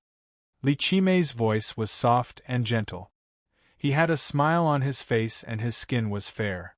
He was prettier than many women. But Song Qingshu was a straight man. He felt a chill run down his spine. Of course, he did not offend Li Qimei with his words. "It would be my honor to talk to you, Mr. Li." Li Qimei smiled charmingly. His voice sounded distant. "We used to be ministers under the Khan's command. Although we were not sworn brothers, we were still friends. But in recent months, Hong Ri Fuang was killed. We still haven't found out who the murderer was. Then, Boru and Chilawan died in the Taiyan tribe. Wu Chen also died in the Gaochang maze. Old man Wu Sun was also secretly executed by the Khan." Song Qingshu was shocked. "Wu Sun is dead?" Wu Sun's psychic powers were unique. He was a rare master. Since he came back last time, there had been no news of him. How could he be dead? Li Qimei said with some regret, "Wu Sun is a talent. Even I am quite afraid of his spiritual method, but he is too lascivious. Actually, he is too lascivious, but he has no sense of propriety. In the desert, because of his lasciviousness, he was injured and did not give an early warning. Later, he accused Princess Huajing and even helped to arrange a marriage between Princess Huajing and Guojing behind the Great Khan's back. Haha, if he had not sealed Guojing's memory, things would not have gotten out of hand." Song Qingshu was silent. Huajing was Temujin's most beloved daughter. If Guojing was still the Golden Knife's son-in-law, it would not have mattered. But he had betrayed the Khan for a long time. Now that Temujin wanted his daughter to marry Nachin, it would completely bind the relationship between the Golden Clan and the Hongjaira tribe. But now, not only did they fail to win him over, but it also created an irreparable rift between the two sides. How could he not be angry? Li Qimei continued, 2 days ago, Nachin died, Heezer also died, and today, Naya also died. In our circle, only Ba Siba, me, and you are left. Song Qingshu smiled bitterly. "Thank you for your high opinion of me, sir. But your status is so high that I dare not be compared to you. You don't have to be modest." Li Qimei smiled. "I was just feeling sad for the loss of the rabbit, but today I suddenly noticed a detail." "What detail?" Song Qingshu asked. Li Qimei stared at him and said slowly, "All the deaths of these people have one thing in common, and that is, they all had something to do with you. The day before yesterday, I accidentally selected a part of yesterday's chapter, causing yesterday's chapter to repeat, in order to make up for the free word count in today's update. In addition, I found that some people copied some online clips and changed them into the names of the characters in the book to make fake extras and sell them on the internet. Let me make it clear that there are no extras in this book. All the extras that cost money are fake, so don't be fooled." Chapter 24-23. Song Qingshu's heart was beating wildly. He didn't expect the other party to ask him this directly. Clearly, the suspicion in his heart had risen to the extreme. However, he immediately realized that the other party was probably just testing him. If there was no doubt about it, there was no need to talk so much nonsense with him. He could just order his men to take him down. Speaking of which, it was a little surprising that so many people in Mongolia had received a bento box. However, he also understood that he was only playing the role of pushing the boat along with the current. The main culprits were Tongtian Shaman and Sea Lost, the two masterminds behind the scenes. Of course, it was impossible for him to expose the two of them. He could not wait for more spies like this to happen. It would be best if he could kill a few more important people and make Mongolia even more chaotic. "Sir, what do you mean? I wasn't there when Nachin and Heezer died. How is it related to me?" Song Qingshu's mind was like lightning as he replied. "So you admit that the other people's deaths have something to do with you?" Li Qimei's pupils constricted and a dangerous light shone in her eyes. Song Qingshu smiled bitterly and said, "You don't have to dig a hole for me like this. I've already cleared the suspicion of the Red Sun Dharma King's death. I've also explained to the Great Khan about Naya's death. I admit that I was indeed responsible for the death of Nachin and the others. However, you said that I took the initiative to kill them? I don't dare to accept that. Moreover, I didn't even know that old man Wu's son had died. But everything is related to you. How can there be such a coincidence? Li Qimei sneered. Song Qingshu sighed worriedly and said, maybe my luck is too bad. Ever since the trip to Western Xia, all kinds of things have been bothering me. When will I go burn incense and ask the Bodhisattva to drive away the bad luck? Li Qimei was surprised and said, Great Khan is from Dongying. Do you also believe in Buddhism? Song Qingshu knew that he had been careless and revealed some information. However, this question was not difficult to answer. Of course, when the Tang dynasty's eminent monk Jianzhen went east, Buddhism was also very prosperous in Dongying. What's the difference between Buddhism in Dongying and here? Li Qimei asked. Song Qingshu thought to himself, how would I know? However, he reacted quickly. Actually, there isn't much of a difference. The way I see it, the biggest difference is that the monks of the Central Plains are allowed to abstain from sex, while the monks of our side are allowed to marry and have children. Even the monastery can be inherited by father and son. The doubts in Li Qimei's eyes were slightly resolved. He laughed and said, I've also heard that being a monk in your place is really a blessing. But you don't know that not all sects on our side forbid women. It's mainly the Zen sects of the Central Plains. Song Qingshu used this topic to chat with him for a while. Just when he felt that the atmosphere had eased a lot, the group had already arrived at the outskirts of the Water Moon sect's residence. This is my humble abode.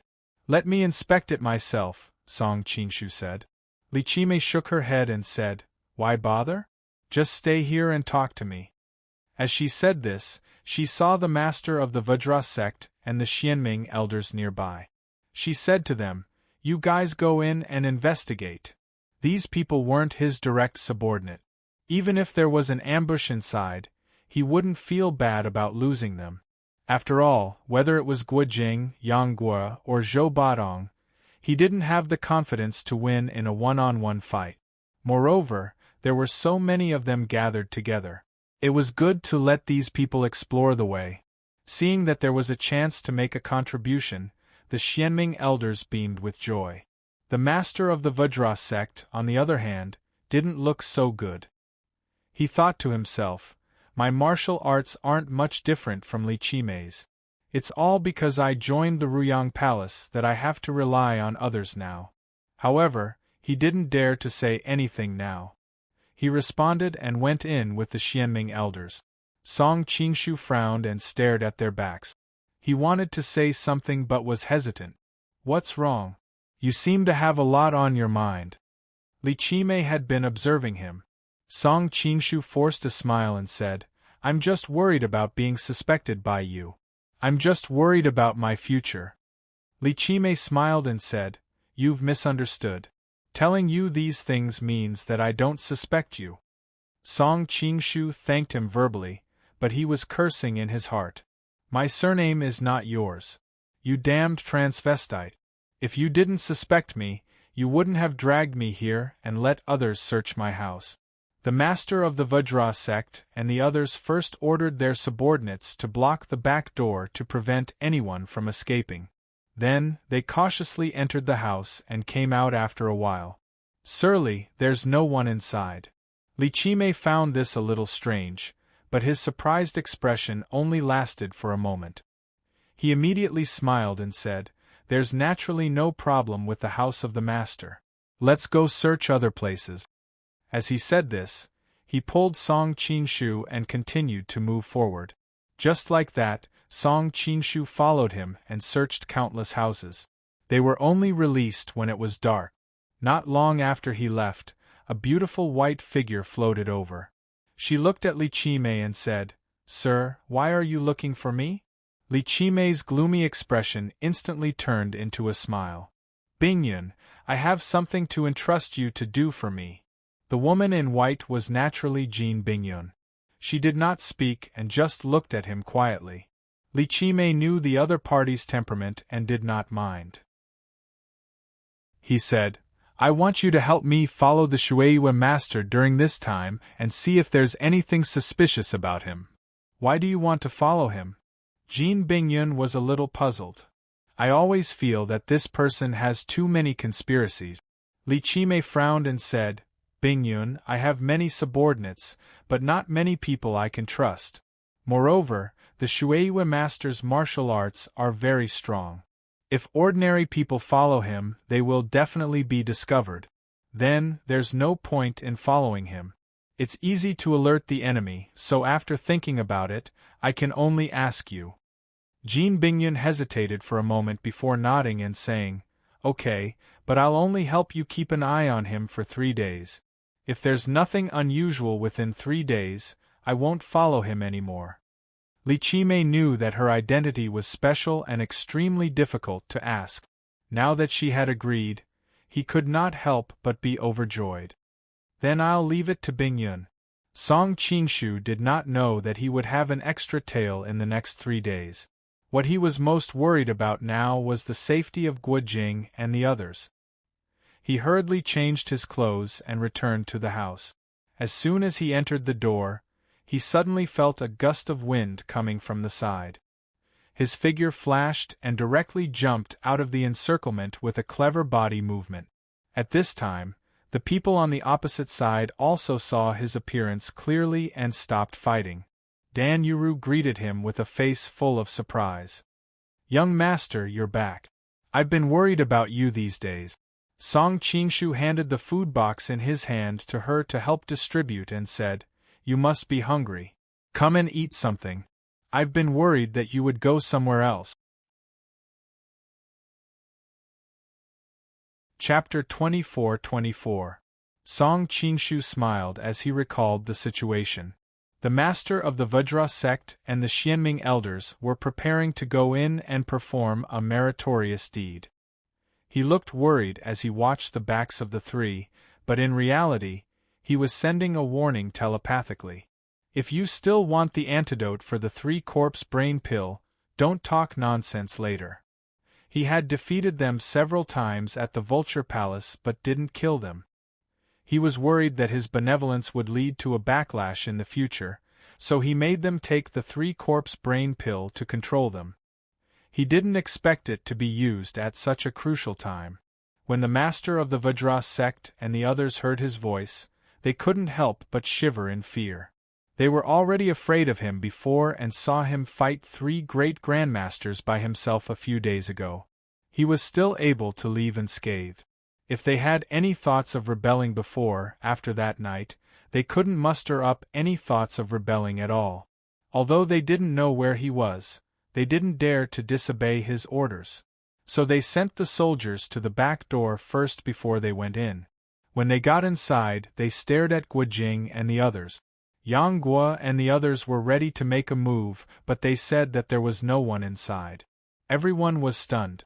Even after the Mongolian soldiers left, they still had lingering fears. They didn't know what they were up to and decided to leave first. Fortunately, Dan Yuru kept persuading them, so they stayed here. Song Qingshu explained the situation, and everyone understood.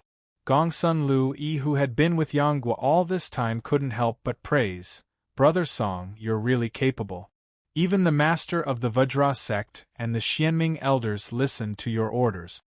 Yang Guo was a bit nervous. Although he didn't really like Gongsun Lu Yi, he had a good impression of her after all this time. Also, he was scared of all the things that had happened to him. He was afraid that the woman beside him would be taken away. Song Qingshu smiled faintly and didn't respond. He also noticed Yang Guo's nervous expression. He couldn't just take advantage of one family, right? He quickly changed the topic and asked Dan Yuru, why were you with them? Dan Yuru and Fu Yaohong's identities were sensitive. They shouldn't have left the city with them. We've been following them secretly. When we saw that something had happened at the city gate, we tried our best to save them, Dan Yuru answered. Hong Qigong also said, we were chased closely by the Mongols. If they hadn't appeared and led away many of our pursuers, I'm afraid we wouldn't have been able to get here so smoothly. I see. Song Qingshu then sighed. Unfortunately, it will be even more difficult to send you out of the city. The exit warrant will definitely be strictly investigated.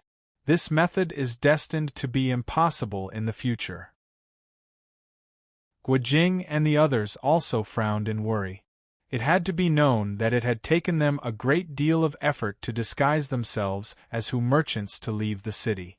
At this moment, the old urchin Zhou Buodong's voice suddenly sounded, "Brother Song, don't you know how to carry people into the sky? Last time in the Jin Kingdom, I saw you holding Huang Rong and flying in the sky together." Song Qingshu's eyes lit up. He had been in this world for a long time and had gotten used to the way of thinking of this world. He had forgotten that he was a transmigrator. Science was power. He could totally make a glider and fly out. Just as he was about to say something, he found that everyone was looking at him with extremely strange eyes. They also looked at Guojing from time to time. Only then did Song Qingshu remember Zhou Buodong's words. Cold sweat instantly dripped down his back. He awkwardly explained, "At that time, we were trying to save Chief Huang. The Hailing King's men were chasing us, so it was inevitable that we had some physical contact." Guojing also said, "Yes, fortunately, Brother Song saved us in the Jin Kingdom. Otherwise, I'm afraid I would have died in a foreign land. In fact, during the Western expedition to Khwarezm, I also used cowhide to make a similar glider, but it could barely reduce the force of a person's fall. Even so, many people fell to their death. Brother Song is really clever. The glider you made can actually carry the weight of 2 people." Hearing him say this, everyone was relieved. Only Li Macho secretly sneered. She knew what kind of person this guy was. There must be something between him and Huang Rong. Song Qingshu also felt very uncomfortable. He hurriedly changed the topic. "I can indeed make a glider to fly out, but there's a problem. It needs to be at a very high place to take off, and the direction of the wind must be right." Good, I've always wanted to learn this thing, but I haven't been able to." Zhou Buodong kept clapping his hands and said excitedly. Song Qingshu looked at the night view outside the window with a troubled expression. He said, "But this Helen city is located in the northern desert grassland. The terrain is very flat. There is a mountain range in the west, but it's outside the city. It's completely useless." At this time, Dan Yuru interrupted, "I know of a high ground in Helen City, but it may not be used there." "Where is it?" Song Qingshu asked. As the saying goes, even the cleverest housewife can't cook without rice. As long as there was a place, no matter how big the problem was, they could find a way to solve it. Dan Yuru said hesitantly, "The highest place in Helen City should be the Demon Palace. There is also a high tower in the Demon Palace. According to what you just said, it should be very suitable for that glider to take off." The Demon Palace? This time, even Song Qingshu had a headache. This was Pangban's old nest. Sending so many people out under his nose was probably more difficult than reaching the heavens. It was a pity that he was heavily injured. Otherwise, he could directly fly through the air and take the people up the stairs. "Bring me to see it. I'll make a decision when the time comes." Song Qingshu thought for a long time. It was definitely impossible to build a car behind closed doors. It was better to investigate and see if there were any loopholes that could be exploited. "Okay." Dan Yuru's eyes lit up. She was naturally more than happy to be with him. What was the point of being with this group of people? Other than Yang Guo, who was quite handsome, the others were too boring. Song Qingshu stood up and said to Guojing and the others, "Although this place isn't big, it can be considered a shelter. You guys can make do and rest here." Guojing and the others all agreed. Only Zhou Buodong looked eager. "I want to go too, I want to go too. I also want to see how to make hang gliders." Song Qingshu felt a headache coming on, but before he could say anything, Dan Yuru had already said with a smile, "Io, old urchin, if you leave, they will be injured and tired. If something happens, who will protect Senior Hong and the others?" It was rare for her to have some alone time with her young master, so how could she let this retarded child be the third wheel? Zhou Batong scratched his head. You're right. If something happens to the old beggar, I won't be happy playing with him. Song Qingshu laughed. Don't worry, old urchin. I'll teach you how to make a hang glider later.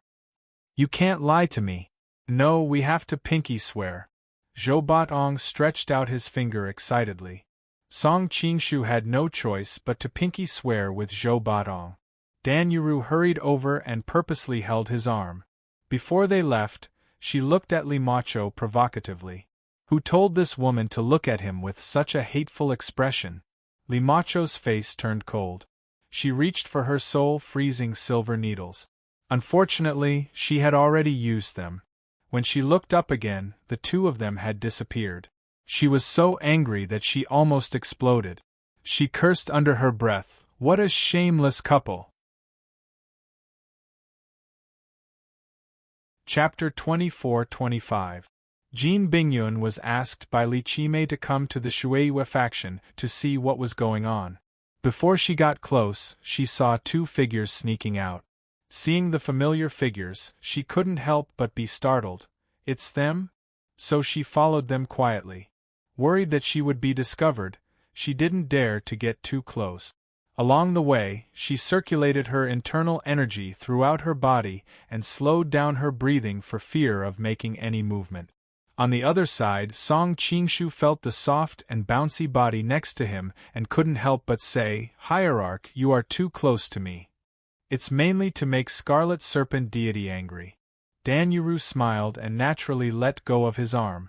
Song Qingshu thought that he would have a lot of trouble in the future, but when he thought about how he didn't have a good impression of Li Macho, he decided not to worry about it. This time, I still have to thank Cult Leader. I have been busy these days and haven't had the time to thank you. Dan Yuru looked at him with a hidden bitterness. You call me Hierarch. You are treating me like an outsider. Song Qingshu smiled. Then I will call you Miss Dan from now on. Dan Yuru was still not satisfied. This form of address was too distant. But she was careful to not make him uncomfortable, so she didn't show anything. You don't have to thank me, Master. This time, it was mainly to save Guojing. I was just helping from the side. What's more, you have saved my life, so I naturally have to repay you. Song Qingshu chatted with her for a while and then said, This time, I'm afraid I will have to trouble you to make the hang glider. Making the hang glider required tools, materials, and manpower. Right now, he naturally couldn't use as many people as the Tianming sect. Of course, but I hope you can teach me how to do it. Dan Yuru was also full of curiosity. What kind of magic kite that could let people fly in the sky was? Along the way, Song Qingshu explained to her the general appearance of the hang glider and how to make it. When they finally arrived outside the Devil's Palace, Dan Yuru stamped her feet and said, I am eager to try it. I have to go back and find the materials to try it. Song Qingshu was stunned. Aren't you going in? Dan Yuru shook her head. Pang Ban and I belong to the same sacred sect. Although our cultivation techniques are different, we are more or less related. If I were to enter the Demon Master's palace, it would be easy for Pang Ban to sense it. That would implicate you instead. This time, I mainly brought you here.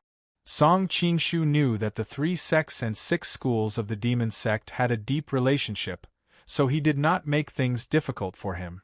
Alright, go back and try to make a glider. If there are any problems, communicate with me in time.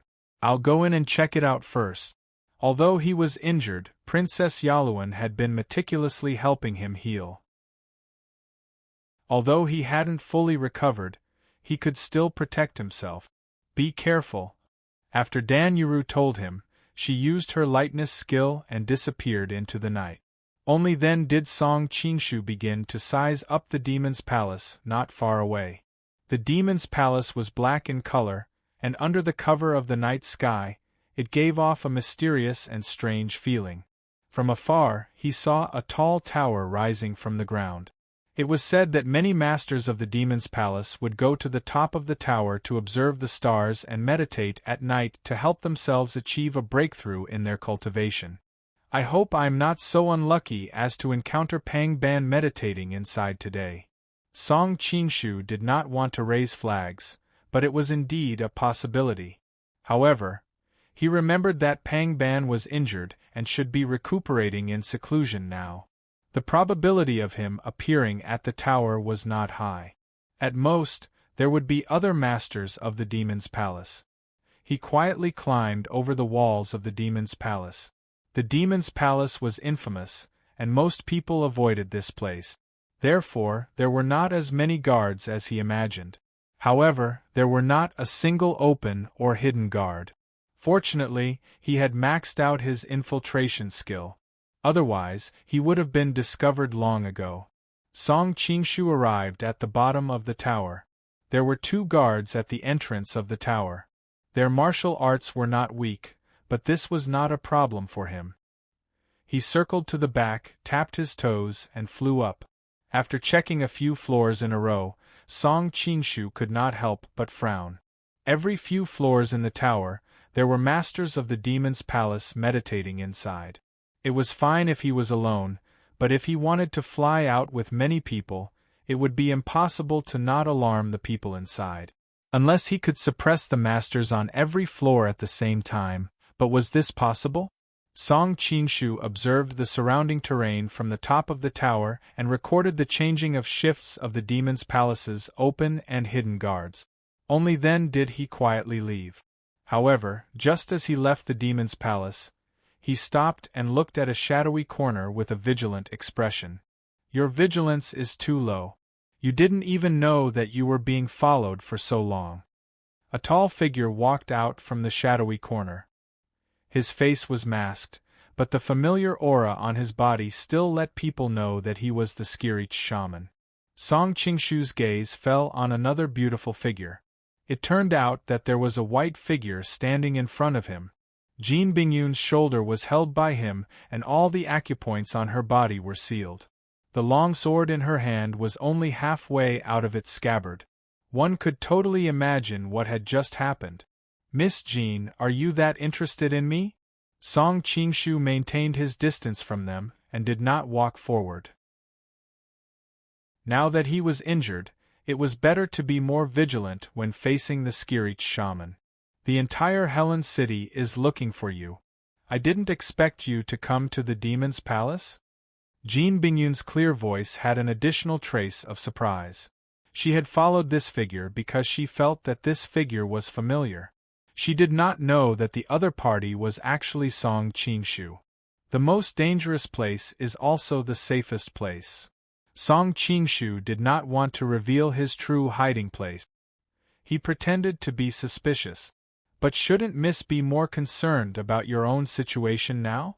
Jean Bingyun twisted her body and tried to break free. Unfortunately, the other party's hand was like a mountain pressing down on her. She could not break free at all. Who are you? Even though the other party had launched a sneak attack, she could not even draw her sword. This was too terrifying. Go to hell and ask the king of hell. The Skirich shaman sneered. He exerted force in his hand and Jean Bingyun felt a terrifying chill. Every cell in her body was telling her that she was in extreme danger. But at this time, her acupoints were sealed, and she could not resist at all. Was this the feeling of being about to die? It seemed that I did not care about my life as much as I had always thought. At this time, Jean Bingyun even had the mood to let her imagination run wild. Wait! Song Qingshu hurriedly stopped him. With Tongtian shaman's level of cultivation, he could control his inner force as he pleased. He held it in his palm but did not release it. He looked at Meng Qi and sneered. Why, are you still reluctant to use it? Song Qingshu looked at him curiously. Sometimes I wonder if you're even a man. You killed such a beautiful woman just like that? Hearing him praise her beauty, Jean Bingyun blushed. She thought that this guy hated her. Every time he saw her, he would run away as if he had seen a ghost. Tongtian shaman snorted.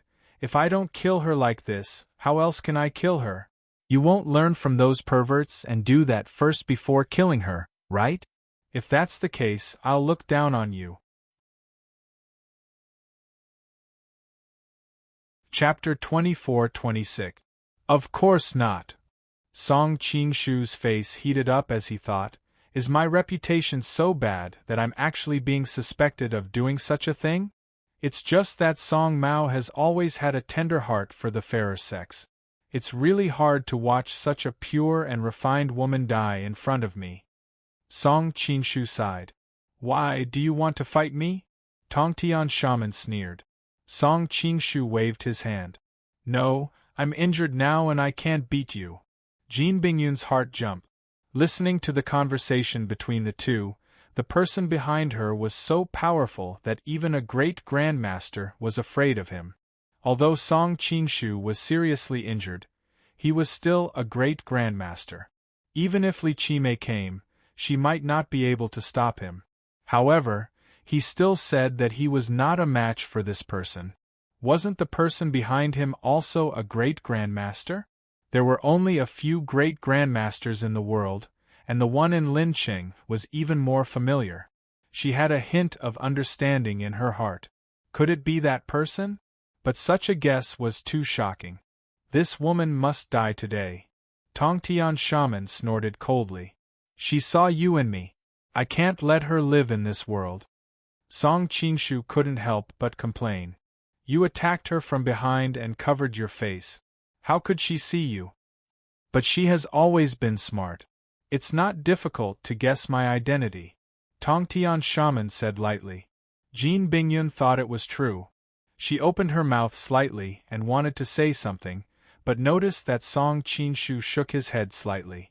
She didn't know why, but she finally followed his instructions and didn't say anything. Compared to killing her, keeping her alive is more useful. Song Qingshu said. You better have a good reason to convince me. I don't have that much patience. Tongtian shaman's tone was full of dissatisfaction. Song Qingshu looked at Jin Bingyun's perfect face and thought that this woman was not afraid at all.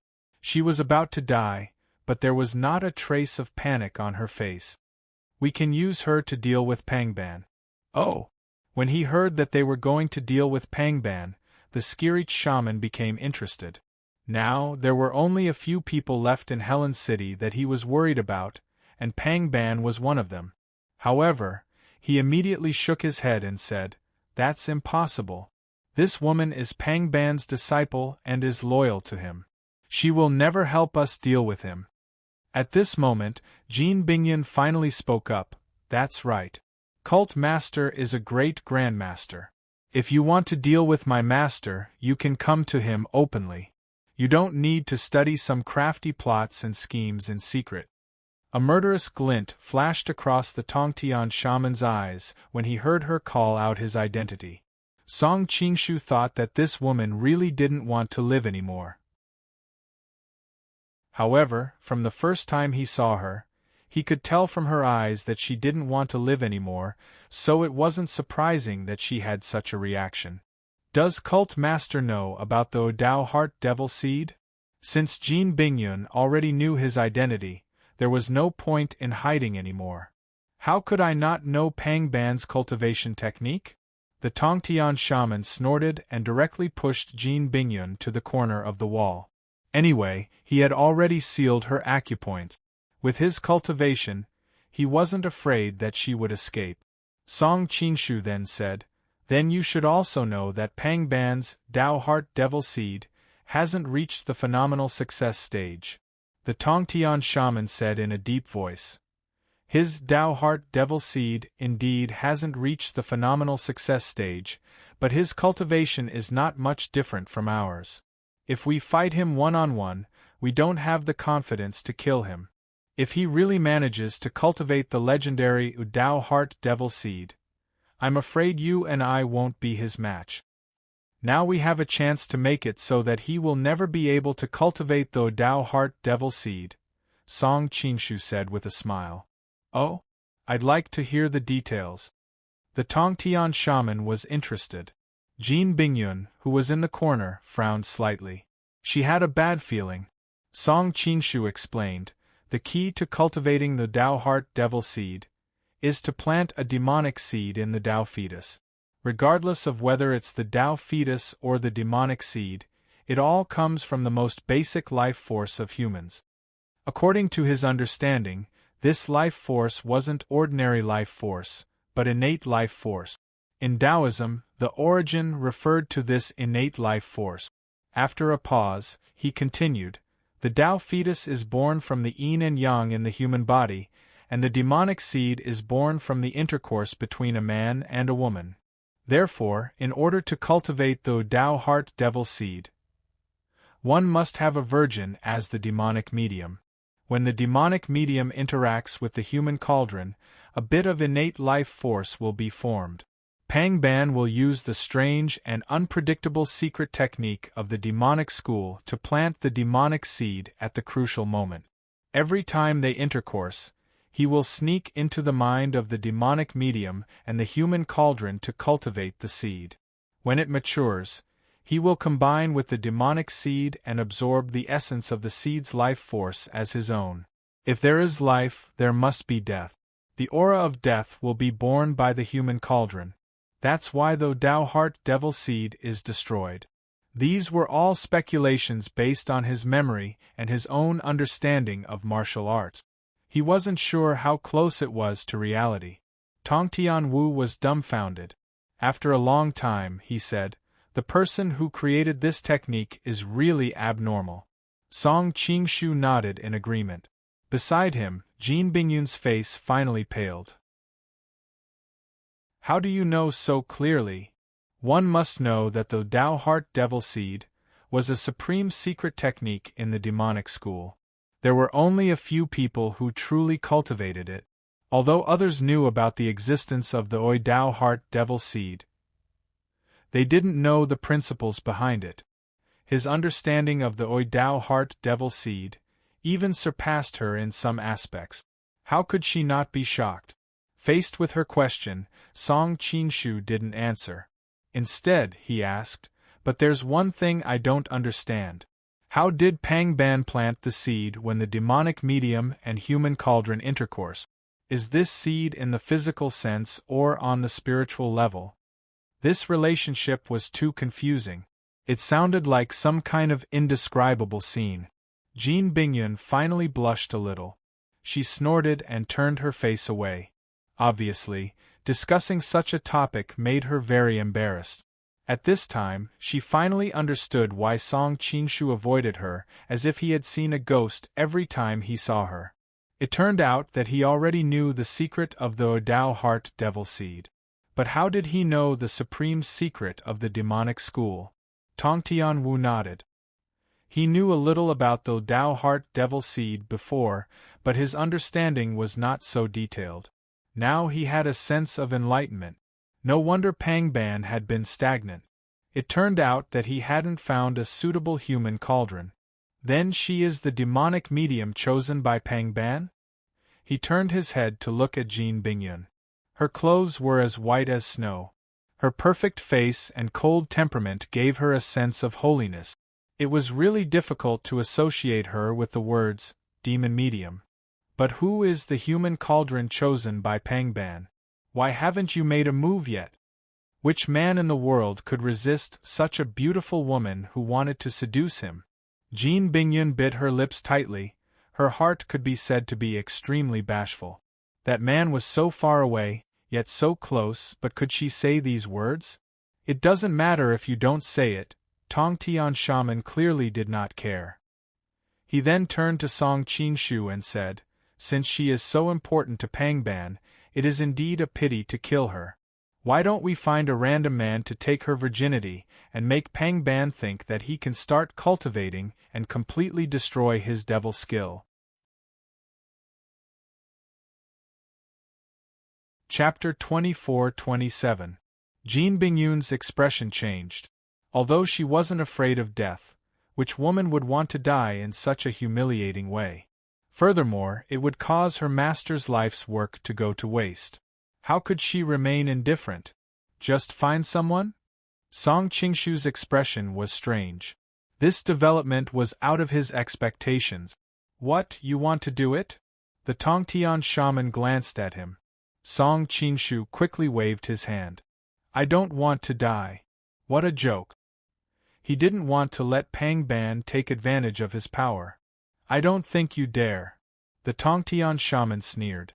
You make it sound like you dare. Song Qingshu's expression was gloomy. The Tongtian shaman ignored him. He thought for a while and said, How about we find a beggar on the street? No, beggars don't have any cultivation. Pang Ban might not fall for it. Let's find a third-rate master. This way, Pang Ban won't be able to detect us at first. It'll be too late for regrets when he starts to use his demonic art. Ha ha ha ha. Hearing him discuss her tragic fate, Jean Bingyun's face turned red and white. She closed her eyes and tried to use her power to break her heart. However, the Tongtian shaman was already prepared and immediately sealed a few of her major meridians. The martial arts of the Demon Master Palace are quite unique. The Tongtian shaman was also amazed. She opened her meridians in such a short time and gained the ability to commit suicide. Jean Bingyun scolded, You are all grandmasters. How can you use such a despicable method to deal with a weak girl? Weak girl? The Tongtian shaman sneered. Since when did the holy maiden of the Demon Master Palace become a weak girl? Song Qingshu thought for a while and said, How about we find Kublai?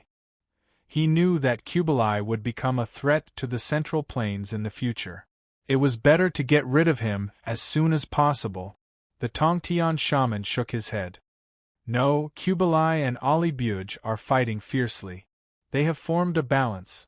Breaking this balance is not beneficial to us. In the beginning, he had also thought about Kublai and even Temujin's other brother, Temujin. However, he knew that Temujin had his own ambitions for the throne, so it was more useful to keep such an ambitious person around. Hearing his explanation, Song Qingshu nodded his head. Song Qingshu's view of history was too heroic. There were many things that could not be changed by a single person. With Mongolia's current strength, even if there was no Kublai, there would still be Zhang Bailai and Wang Bailai. They would still covet the land of the Central Plains. Tongtian shaman thought about it and said directly, Forget it. You obviously don't want to do that to her. I will settle this matter myself. I don't need you to participate. After saying that, he grabbed Jean Bingyun's shoulder and turned into a black shadow, disappearing into the night. Just kill me, I won't let you get what you want. Jean Bingyun stubbornly raised her head, but in her heart, she was thinking of any way to end her life. You are so useful, wouldn't it be a pity to kill you? The Tongtian shaman smiled. As for you saying that you won't let me get what I want, that may not be true. Jean Bingyun said coldly, Everyone in this city knows who I am. Even if you gave them 1,000 guts, they wouldn't dare to touch me. The Tongtian shaman did not care at all. Yes, you are the saintess of the Demon Master Palace, stunning the entire Helen city. Indeed, the people of the upper class wouldn't dare to touch you, but what about the people of the lower class? Who knows who you are? Jean Bingyun gritted her teeth. She knew that what the Tongtian shaman said was the truth, but she also had a plan in her heart. Most people would feel ashamed of their inferiority when they saw her appearance. Coupled with the attainments of the Demon Master Palace in the spiritual aspect, even though her martial arts were suppressed, it was not impossible for her to guide the other party. It would not be difficult to pass this stage, but the difficult part was how to hide it from the Tongtian shaman. No matter how she thought about it, she couldn't come up with a solution. In the face of absolute power, all schemes and plots were useless. She could only take one step at a time. This guy was a dignified great grandmaster. When the time came, he wouldn't just watch from the side. As long as she had some time alone with him, she should be able to control the people he found. On the way, Tongtian shaman was very fast. The biting cold wind made her almost unable to open her eyes. When everything calmed down, she found herself in a room. A strange smile appeared in Tongtian Shaman's eyes. After all, Miss Jean is a famous beauty in Helen City. It would be a pity for such a peerless beauty to be raped by a vagrant on the street. Therefore, I have specially found a famous family for you. This person has seen Miss Jean once and was shocked by her beauty. He has always admired her. Today, I will be the matchmaker. Who are you talking about? Jean Bingyun's heart was in her throat. Boru, the son of the Grand Preceptor King Mukali. He has now inherited his father's title and is one of the top figures of the younger generation in Mongolia. What do you think? The person I found is not a disgrace to you, right? The Tongtian shaman laughed. Since he was going to do something, he naturally had to do it to maximize the benefit. People like Kublai and Audiobook were indeed needed to maintain the balance, but people like Boru were the perfect fit. The earliest Mongolian 10,000 households were all Temujin's most trusted confidants. Now that old man Wusun and Naya were dead, Bogershu's branch was close to Chagatai and was thousands of miles away. Of the 4,000 households, only Mukali's branch was left. Mukali died of illness early in his life, and everything was inherited by his son, Boru, who was one of Temujin's most trusted generals. If he could use Jean Bingyun to kill both Boru and Pangban, then he would be one step closer to success. The people of the Central Plains always said that beautiful women were the source of trouble. The usefulness of a beautiful woman was truly astonishing. Jean Bingyun tried her best to calm down. Boru is not a stupid person, she replied. He would not dare to touch me. The Tongtian shaman did not seem to mind. Under normal circumstances, he would not dare, but alcohol is the medium of sex. If he returned to his room drunk and found the lover of his dreams lying on his bed without any resistance, which man in the world would be able to resist?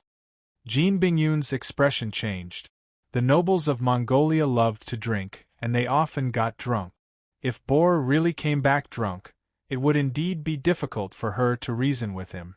Just then, heavy footsteps and shouts came from outside the door.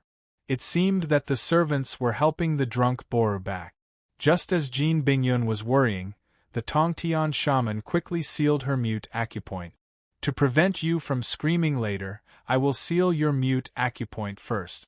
The only pity is that Boru will not be able to hear you moaning in his ear.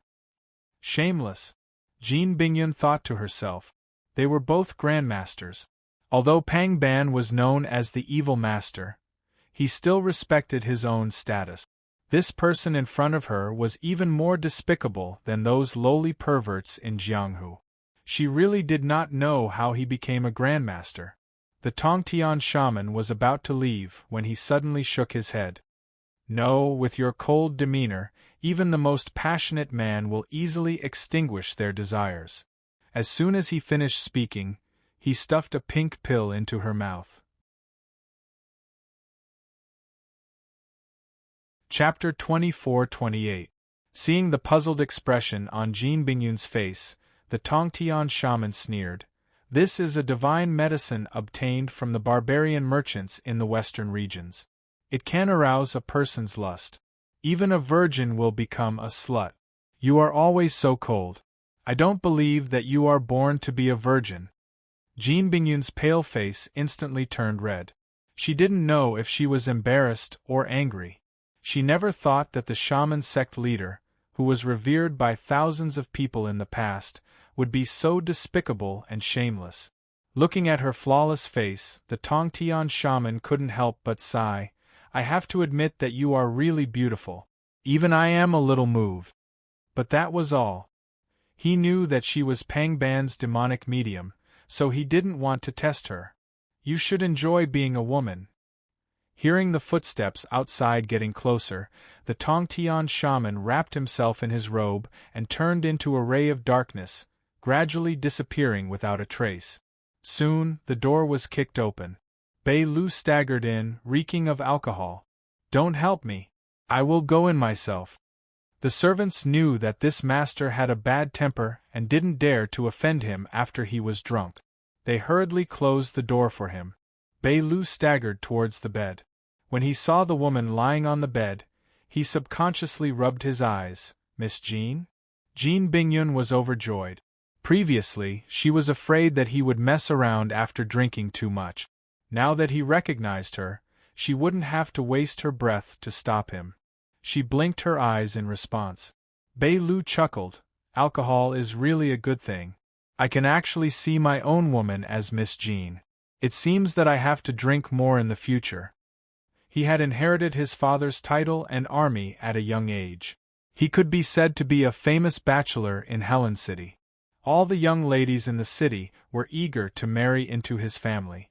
The maids in his residence also tried to find ways to sleep with him. There were often beautiful women in his bed, and he was already used to this kind of thing. He thought it was another scheming woman who had the idea to climb up to a higher position. He never refused such things. In any case, he was only responsible for pleasure. As for responsibility, when did he promise to marry them? But today he was surprised that this woman looked so much like the woman of his dreams. In the past, he had caught a glimpse of Jean Bingyun's peerless beauty in the palace. At that time, he had fallen for her. He, who had always been a playboy, actually wanted to marry this woman. Unfortunately, she had a special identity.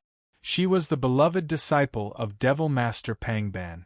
With Devil Master protecting her, even he couldn't offend her. How could he not be shocked when he suddenly saw the woman he had been yearning for lying on his bed? However, at this time, he was already drunk and in a daze, and it was difficult for him to think rationally. He subconsciously thought that another woman had spied on his thoughts and deliberately pretended to be Jean Bingyun to seduce him. After all, how could the real Jean Bingyun be here? Lass, you are. Today, I will officially accept you as my. Today I will. Bor had always been a playboy. He had never thought of giving anyone any status. It could be seen how happy he was. As he spoke, he took off his clothes, reeking of alcohol, and was about to climb onto the bed. Jean Bingyun was shocked and angry, but unfortunately, she couldn't move or speak at this time. She could only keep blinking at him. This bastard thought that someone was pretending to be her.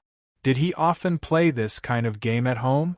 Thinking about how this man often found women to pretend to be him and then fawn over him in bed, if Jean Bingyun's acupoints were sealed, she would have already slapped him.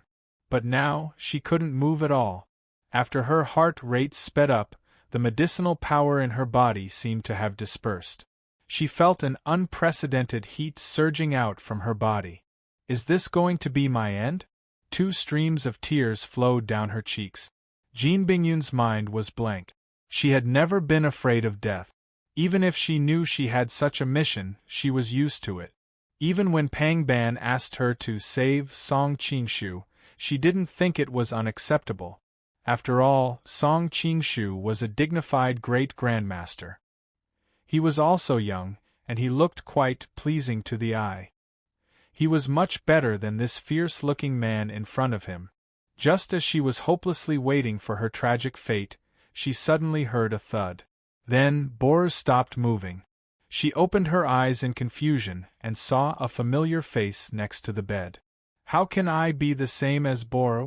How can I mistake someone else? Jean Bingyun's heart skipped a beat. She suddenly thought of the pill that Tong Tian shaman had fed her. Could it be the effect of the pill that caused her to mistake Bor for Song Qingshu? God, thinking that her rationality had been affected to this extent by the drug, she suddenly felt a wave of despair in her heart. At the same time, she was a little confused. Why did she imagine Song Qingshu and not Pang Ban? Could it be that this was the true thought in her heart? I thought that Miss Jean was always so calm. It turns out that you can also cry. A teasing voice sounded in her ear. Jean Bingyun suddenly opened her eyes. Bor was lying on the ground. The person in front of her was indeed Song Qingshu. She wasn't seeing things. What do you mean? A black shadow appeared in the corner. The Tongtian shaman's figure appeared again. I'm here to save her. Song Qingshu helped Jin Bingyun up. Didn't this woman have any bones? Why was her body so soft and light? The Tongtian shaman had placed a restriction on her body. It wasn't easy for him to remove it instantly. He could only temporarily remove her mute acupoint. Why? The Tongtian shaman looked at her coldly. His eyes were rather unfriendly. Song Qingshu sighed. Although I've tried to find a lot of reasons to convince myself, the most important reason is still because she's beautiful.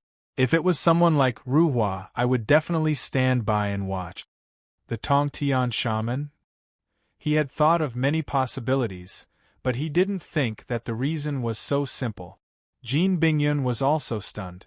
Usually, those men who praised her beauty would beat around the bush.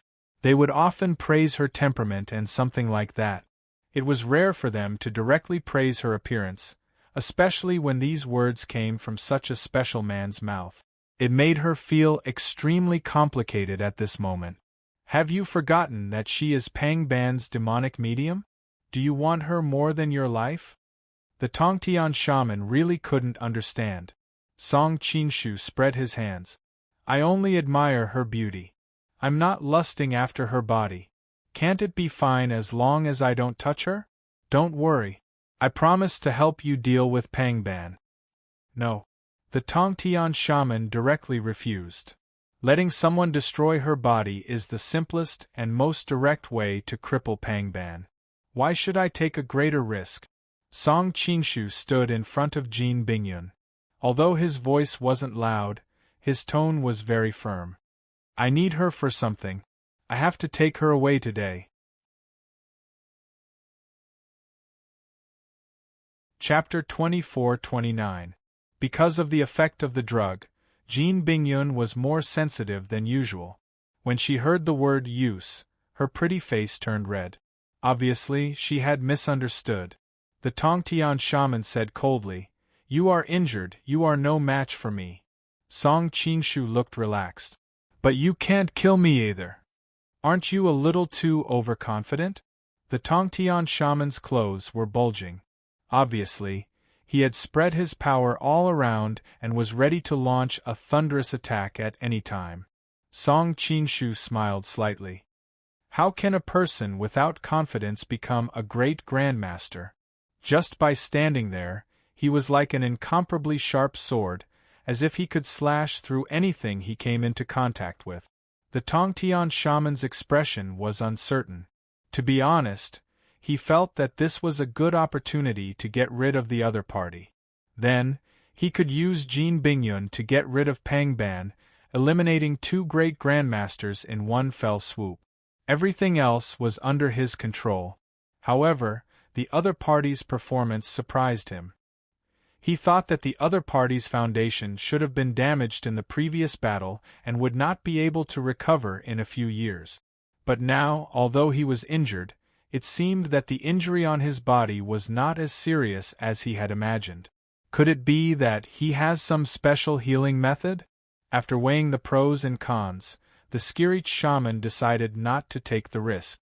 In a one-on-one fight between great grandmasters, it was not easy to determine the victor, let alone kill them. Although Song Qingshu was injured, his lightness skill was too high. If he were to escape and announce what he had done to the public, it would not be worth it. Thinking of all this, the Tongtian shaman's expression softened a little. Since you want to be a hero and save the beauty, I am happy to help you. I hope you remember your promise just now and deal with Pang Ban with me. As soon as he finished speaking, his cloak fluttered and he turned into a black crow that filled the sky and disappeared. Song Qingshu was stunned. He thought that this move was really cool. He wanted to find a chance to let him teach him how to do it. A moan came from behind him. In fact, Song Qingshu did not know how to describe this sound. It seemed to come from his throat and nose. It sounded like a scream and a moan. It was sweet and sweet like a spoiled child. No matter how he thought about it, the ancient dragon's moan was the most appropriate description. Turning around, Song Qing-shu noticed that Jin Bingyun was lying on the bed. Her face was abnormally flushed, and her eyes were no longer as cold as they usually were. Instead, they were sparkling as if they were about to drip water. Song Qing-shu could not help but sigh. This Tong Tianwu looks so serious, but he actually carries aphrodisiacs with him. TSK, TSK, TSK. Jin Bingyun looked at him with a face full of hidden bitterness, thinking that now was not the time to talk about this. Can you help me unseal my acupoints first? As soon as she said those words, even she was shocked. Her tone was completely different from her usual coldness, as if she was acting coquettishly. Song Qing-shu thought to himself that there was no such thing as an ice mountain or a snow lady. Everyone was the same when they were aroused. He sat down by the bed and unsealed her acupoints as he lamented, "After all, this Tongtian shaman is not a professional. He stuffed you into the bed and didn't even take off your clothes. What if Bor resisted the temptation?"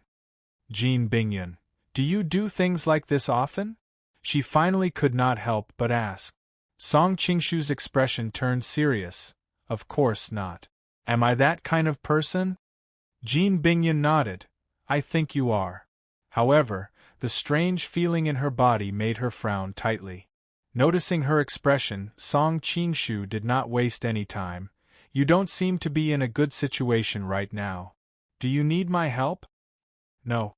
Jin Bingyun refused angrily. In fact, she did not understand. She could completely go with the flow and complete the task that Pang Ban had given her. Song Qingshu smiled. I think you have misunderstood. It is not the detoxification method that you think it is. Jin Bingyun was a little embarrassed, but her breathing became more and more rapid. Then how do you do it? The physiological knowledge of women in this world was indeed lacking. Song Qingshu replied with a sigh. I can save you, but not for free. You have to promise me one thing. What is it? Even in this situation, Jin Bingyun did not carelessly agree. Song Qingshu said, First, you have to keep today's matter a secret, especially the identity of the Tongtian shaman. Second, I need you to help me transfer away the masters from the Demon Palace's high tower. Jin Bingyun frowned. No, I have to tell Master about the Tongtian shaman. As for helping you transfer away the masters from the Demon Palace's high tower, that is not a problem. Song Qingshu immediately felt his teeth aching. We're already in this situation, can't you just say something nice to fool us? Aren't you afraid that I will kill you to silence you? You are not that kind of person. Jin Bingyun's usually cold face bloomed with a trace of a smile, like the melting of ice and snow, with a soul-stirring beauty. Being unsuspectingly given the good guy card, Song Qingshu also felt a pain in the ass. He found that he was becoming less and less suitable to be a bad guy. Forget it, we will talk about the Tongtian shaman later. I will take you away from here first. In fact, even if she agreed, he would not dare to believe it. The binding force of a promise in this world was too small. Do you want me to help you? Song Qingshu asked. No need. Jin Bingyun shook her head. She got up and took 2 steps. Suddenly her whole body trembled. Her legs were tightly clamped together, and she stopped in place with a red face. Song Qingshu naturally knew the reason. He went over and carried her. You are not in a good state to walk. Jin Bingyun had never been in such close contact with a man. In order to divert attention, she hurriedly said, Looking at your lightness skill, it seems that your injury is not serious? Do you want me to be seriously injured? Song Qingshu asked with a smile. No. His smile made Jin Bingyun a little uncomfortable. It is just that you should not have recovered so quickly after the battle that night. Who told me to meet a kind person? Song Qingshu's mind flashed with the image of Princess Yaluan's gentle face, and he could not help but smile. Jin Bingyun wanted to ask who that person was, but she immediately realized that he would not answer her, so she asked, How do you plan to save me? She was in a very bad condition. She was skilled in martial arts and had seen a lot, but she had zero knowledge in this area. Her heart was filled with fear. You will know soon. Not long later, Song Qingshu carried her and jumped into a small courtyard. We are here. Jean Bingyun looked around and found the two of them by a well. She was about to ask why they were here when he had already filled a bucket of cold water and poured it on her. Jean Bingyun shuddered. Mo Bay was already cold at night. Many rivers would freeze over. The bottom of the well was underground water, so it did not freeze. However, one could imagine how cold it was when it drenched her. How do you feel now? Do you want another bucket? Song Qingshu looked at her with a smile. The medicine used by a Tongtian shaman was not rare. No matter how high one's lust was, a bucket of cold water was enough to dissipate completely. No, there is no need. Jean Bingyun hugged her arms and shivered. Even though she was skilled in martial arts, it was still very cold to be drenched in cold water. Seeing the beauty's clothes sticking to her skin so tightly that they were almost transparent, Song Qingshu could not help but sigh. If only he had a camera, he could take a few pictures to help her keep the Tongtian shaman a secret. Chapter 24:30. Noticing his gaze, Jean Bingyun felt extremely uncomfortable. What are you looking at? Song Qingshu smiled and said, The beautiful scenery in front of us is something that all the men in Helen City yearn for even in their dreams. It would be a pity if I didn't take a few more glances at such a good opportunity. Jean Bingyun gently bit her lips. She wasn't as embarrassed or angry as he imagined. Instead, she said, If you really want to see, I can take off my clothes for you to see. As she spoke, she pretended to unbutton her clothes. This time, it was Song Qingshu's turn to be dumbfounded. Only then did he remember that Hu Yuhao's mission was to seduce him, so there was indeed nothing to hide. There's no need for that. Song Qingshu hurriedly turned his head and waved his hands. He had always been the one teasing others, but now, he was the one being teased. He was truly in a bad mood. Seeing his slightly flustered expression, Jean Bingyun pursed her lips and smiled. Her mood seemed to have lightened up from the haze she had experienced tonight. Song Qingshu flicked his finger and flicked a coffee-colored pill over. Eat it. Jean Bingyun took the pill and sized it up. She was a little puzzled. What is this? Because of the previous incident with the Skirich shaman, she was still a little fearful of these unknown pills. Song Qingshu said, In any case, it's not an aphrodisiac. It's just for you to warm up. Jean Bingyun thought about it and agreed. She had clearly been drugged by the Skirich shaman. If Hu Yuhao really had such intentions, there was no need for him to do such an unnecessary thing. Furthermore, Hu Yuhao was different from Bor. Hu Yuhao had always been her target. Even if he really wanted to do something to her, it didn't seem like something she couldn't accept.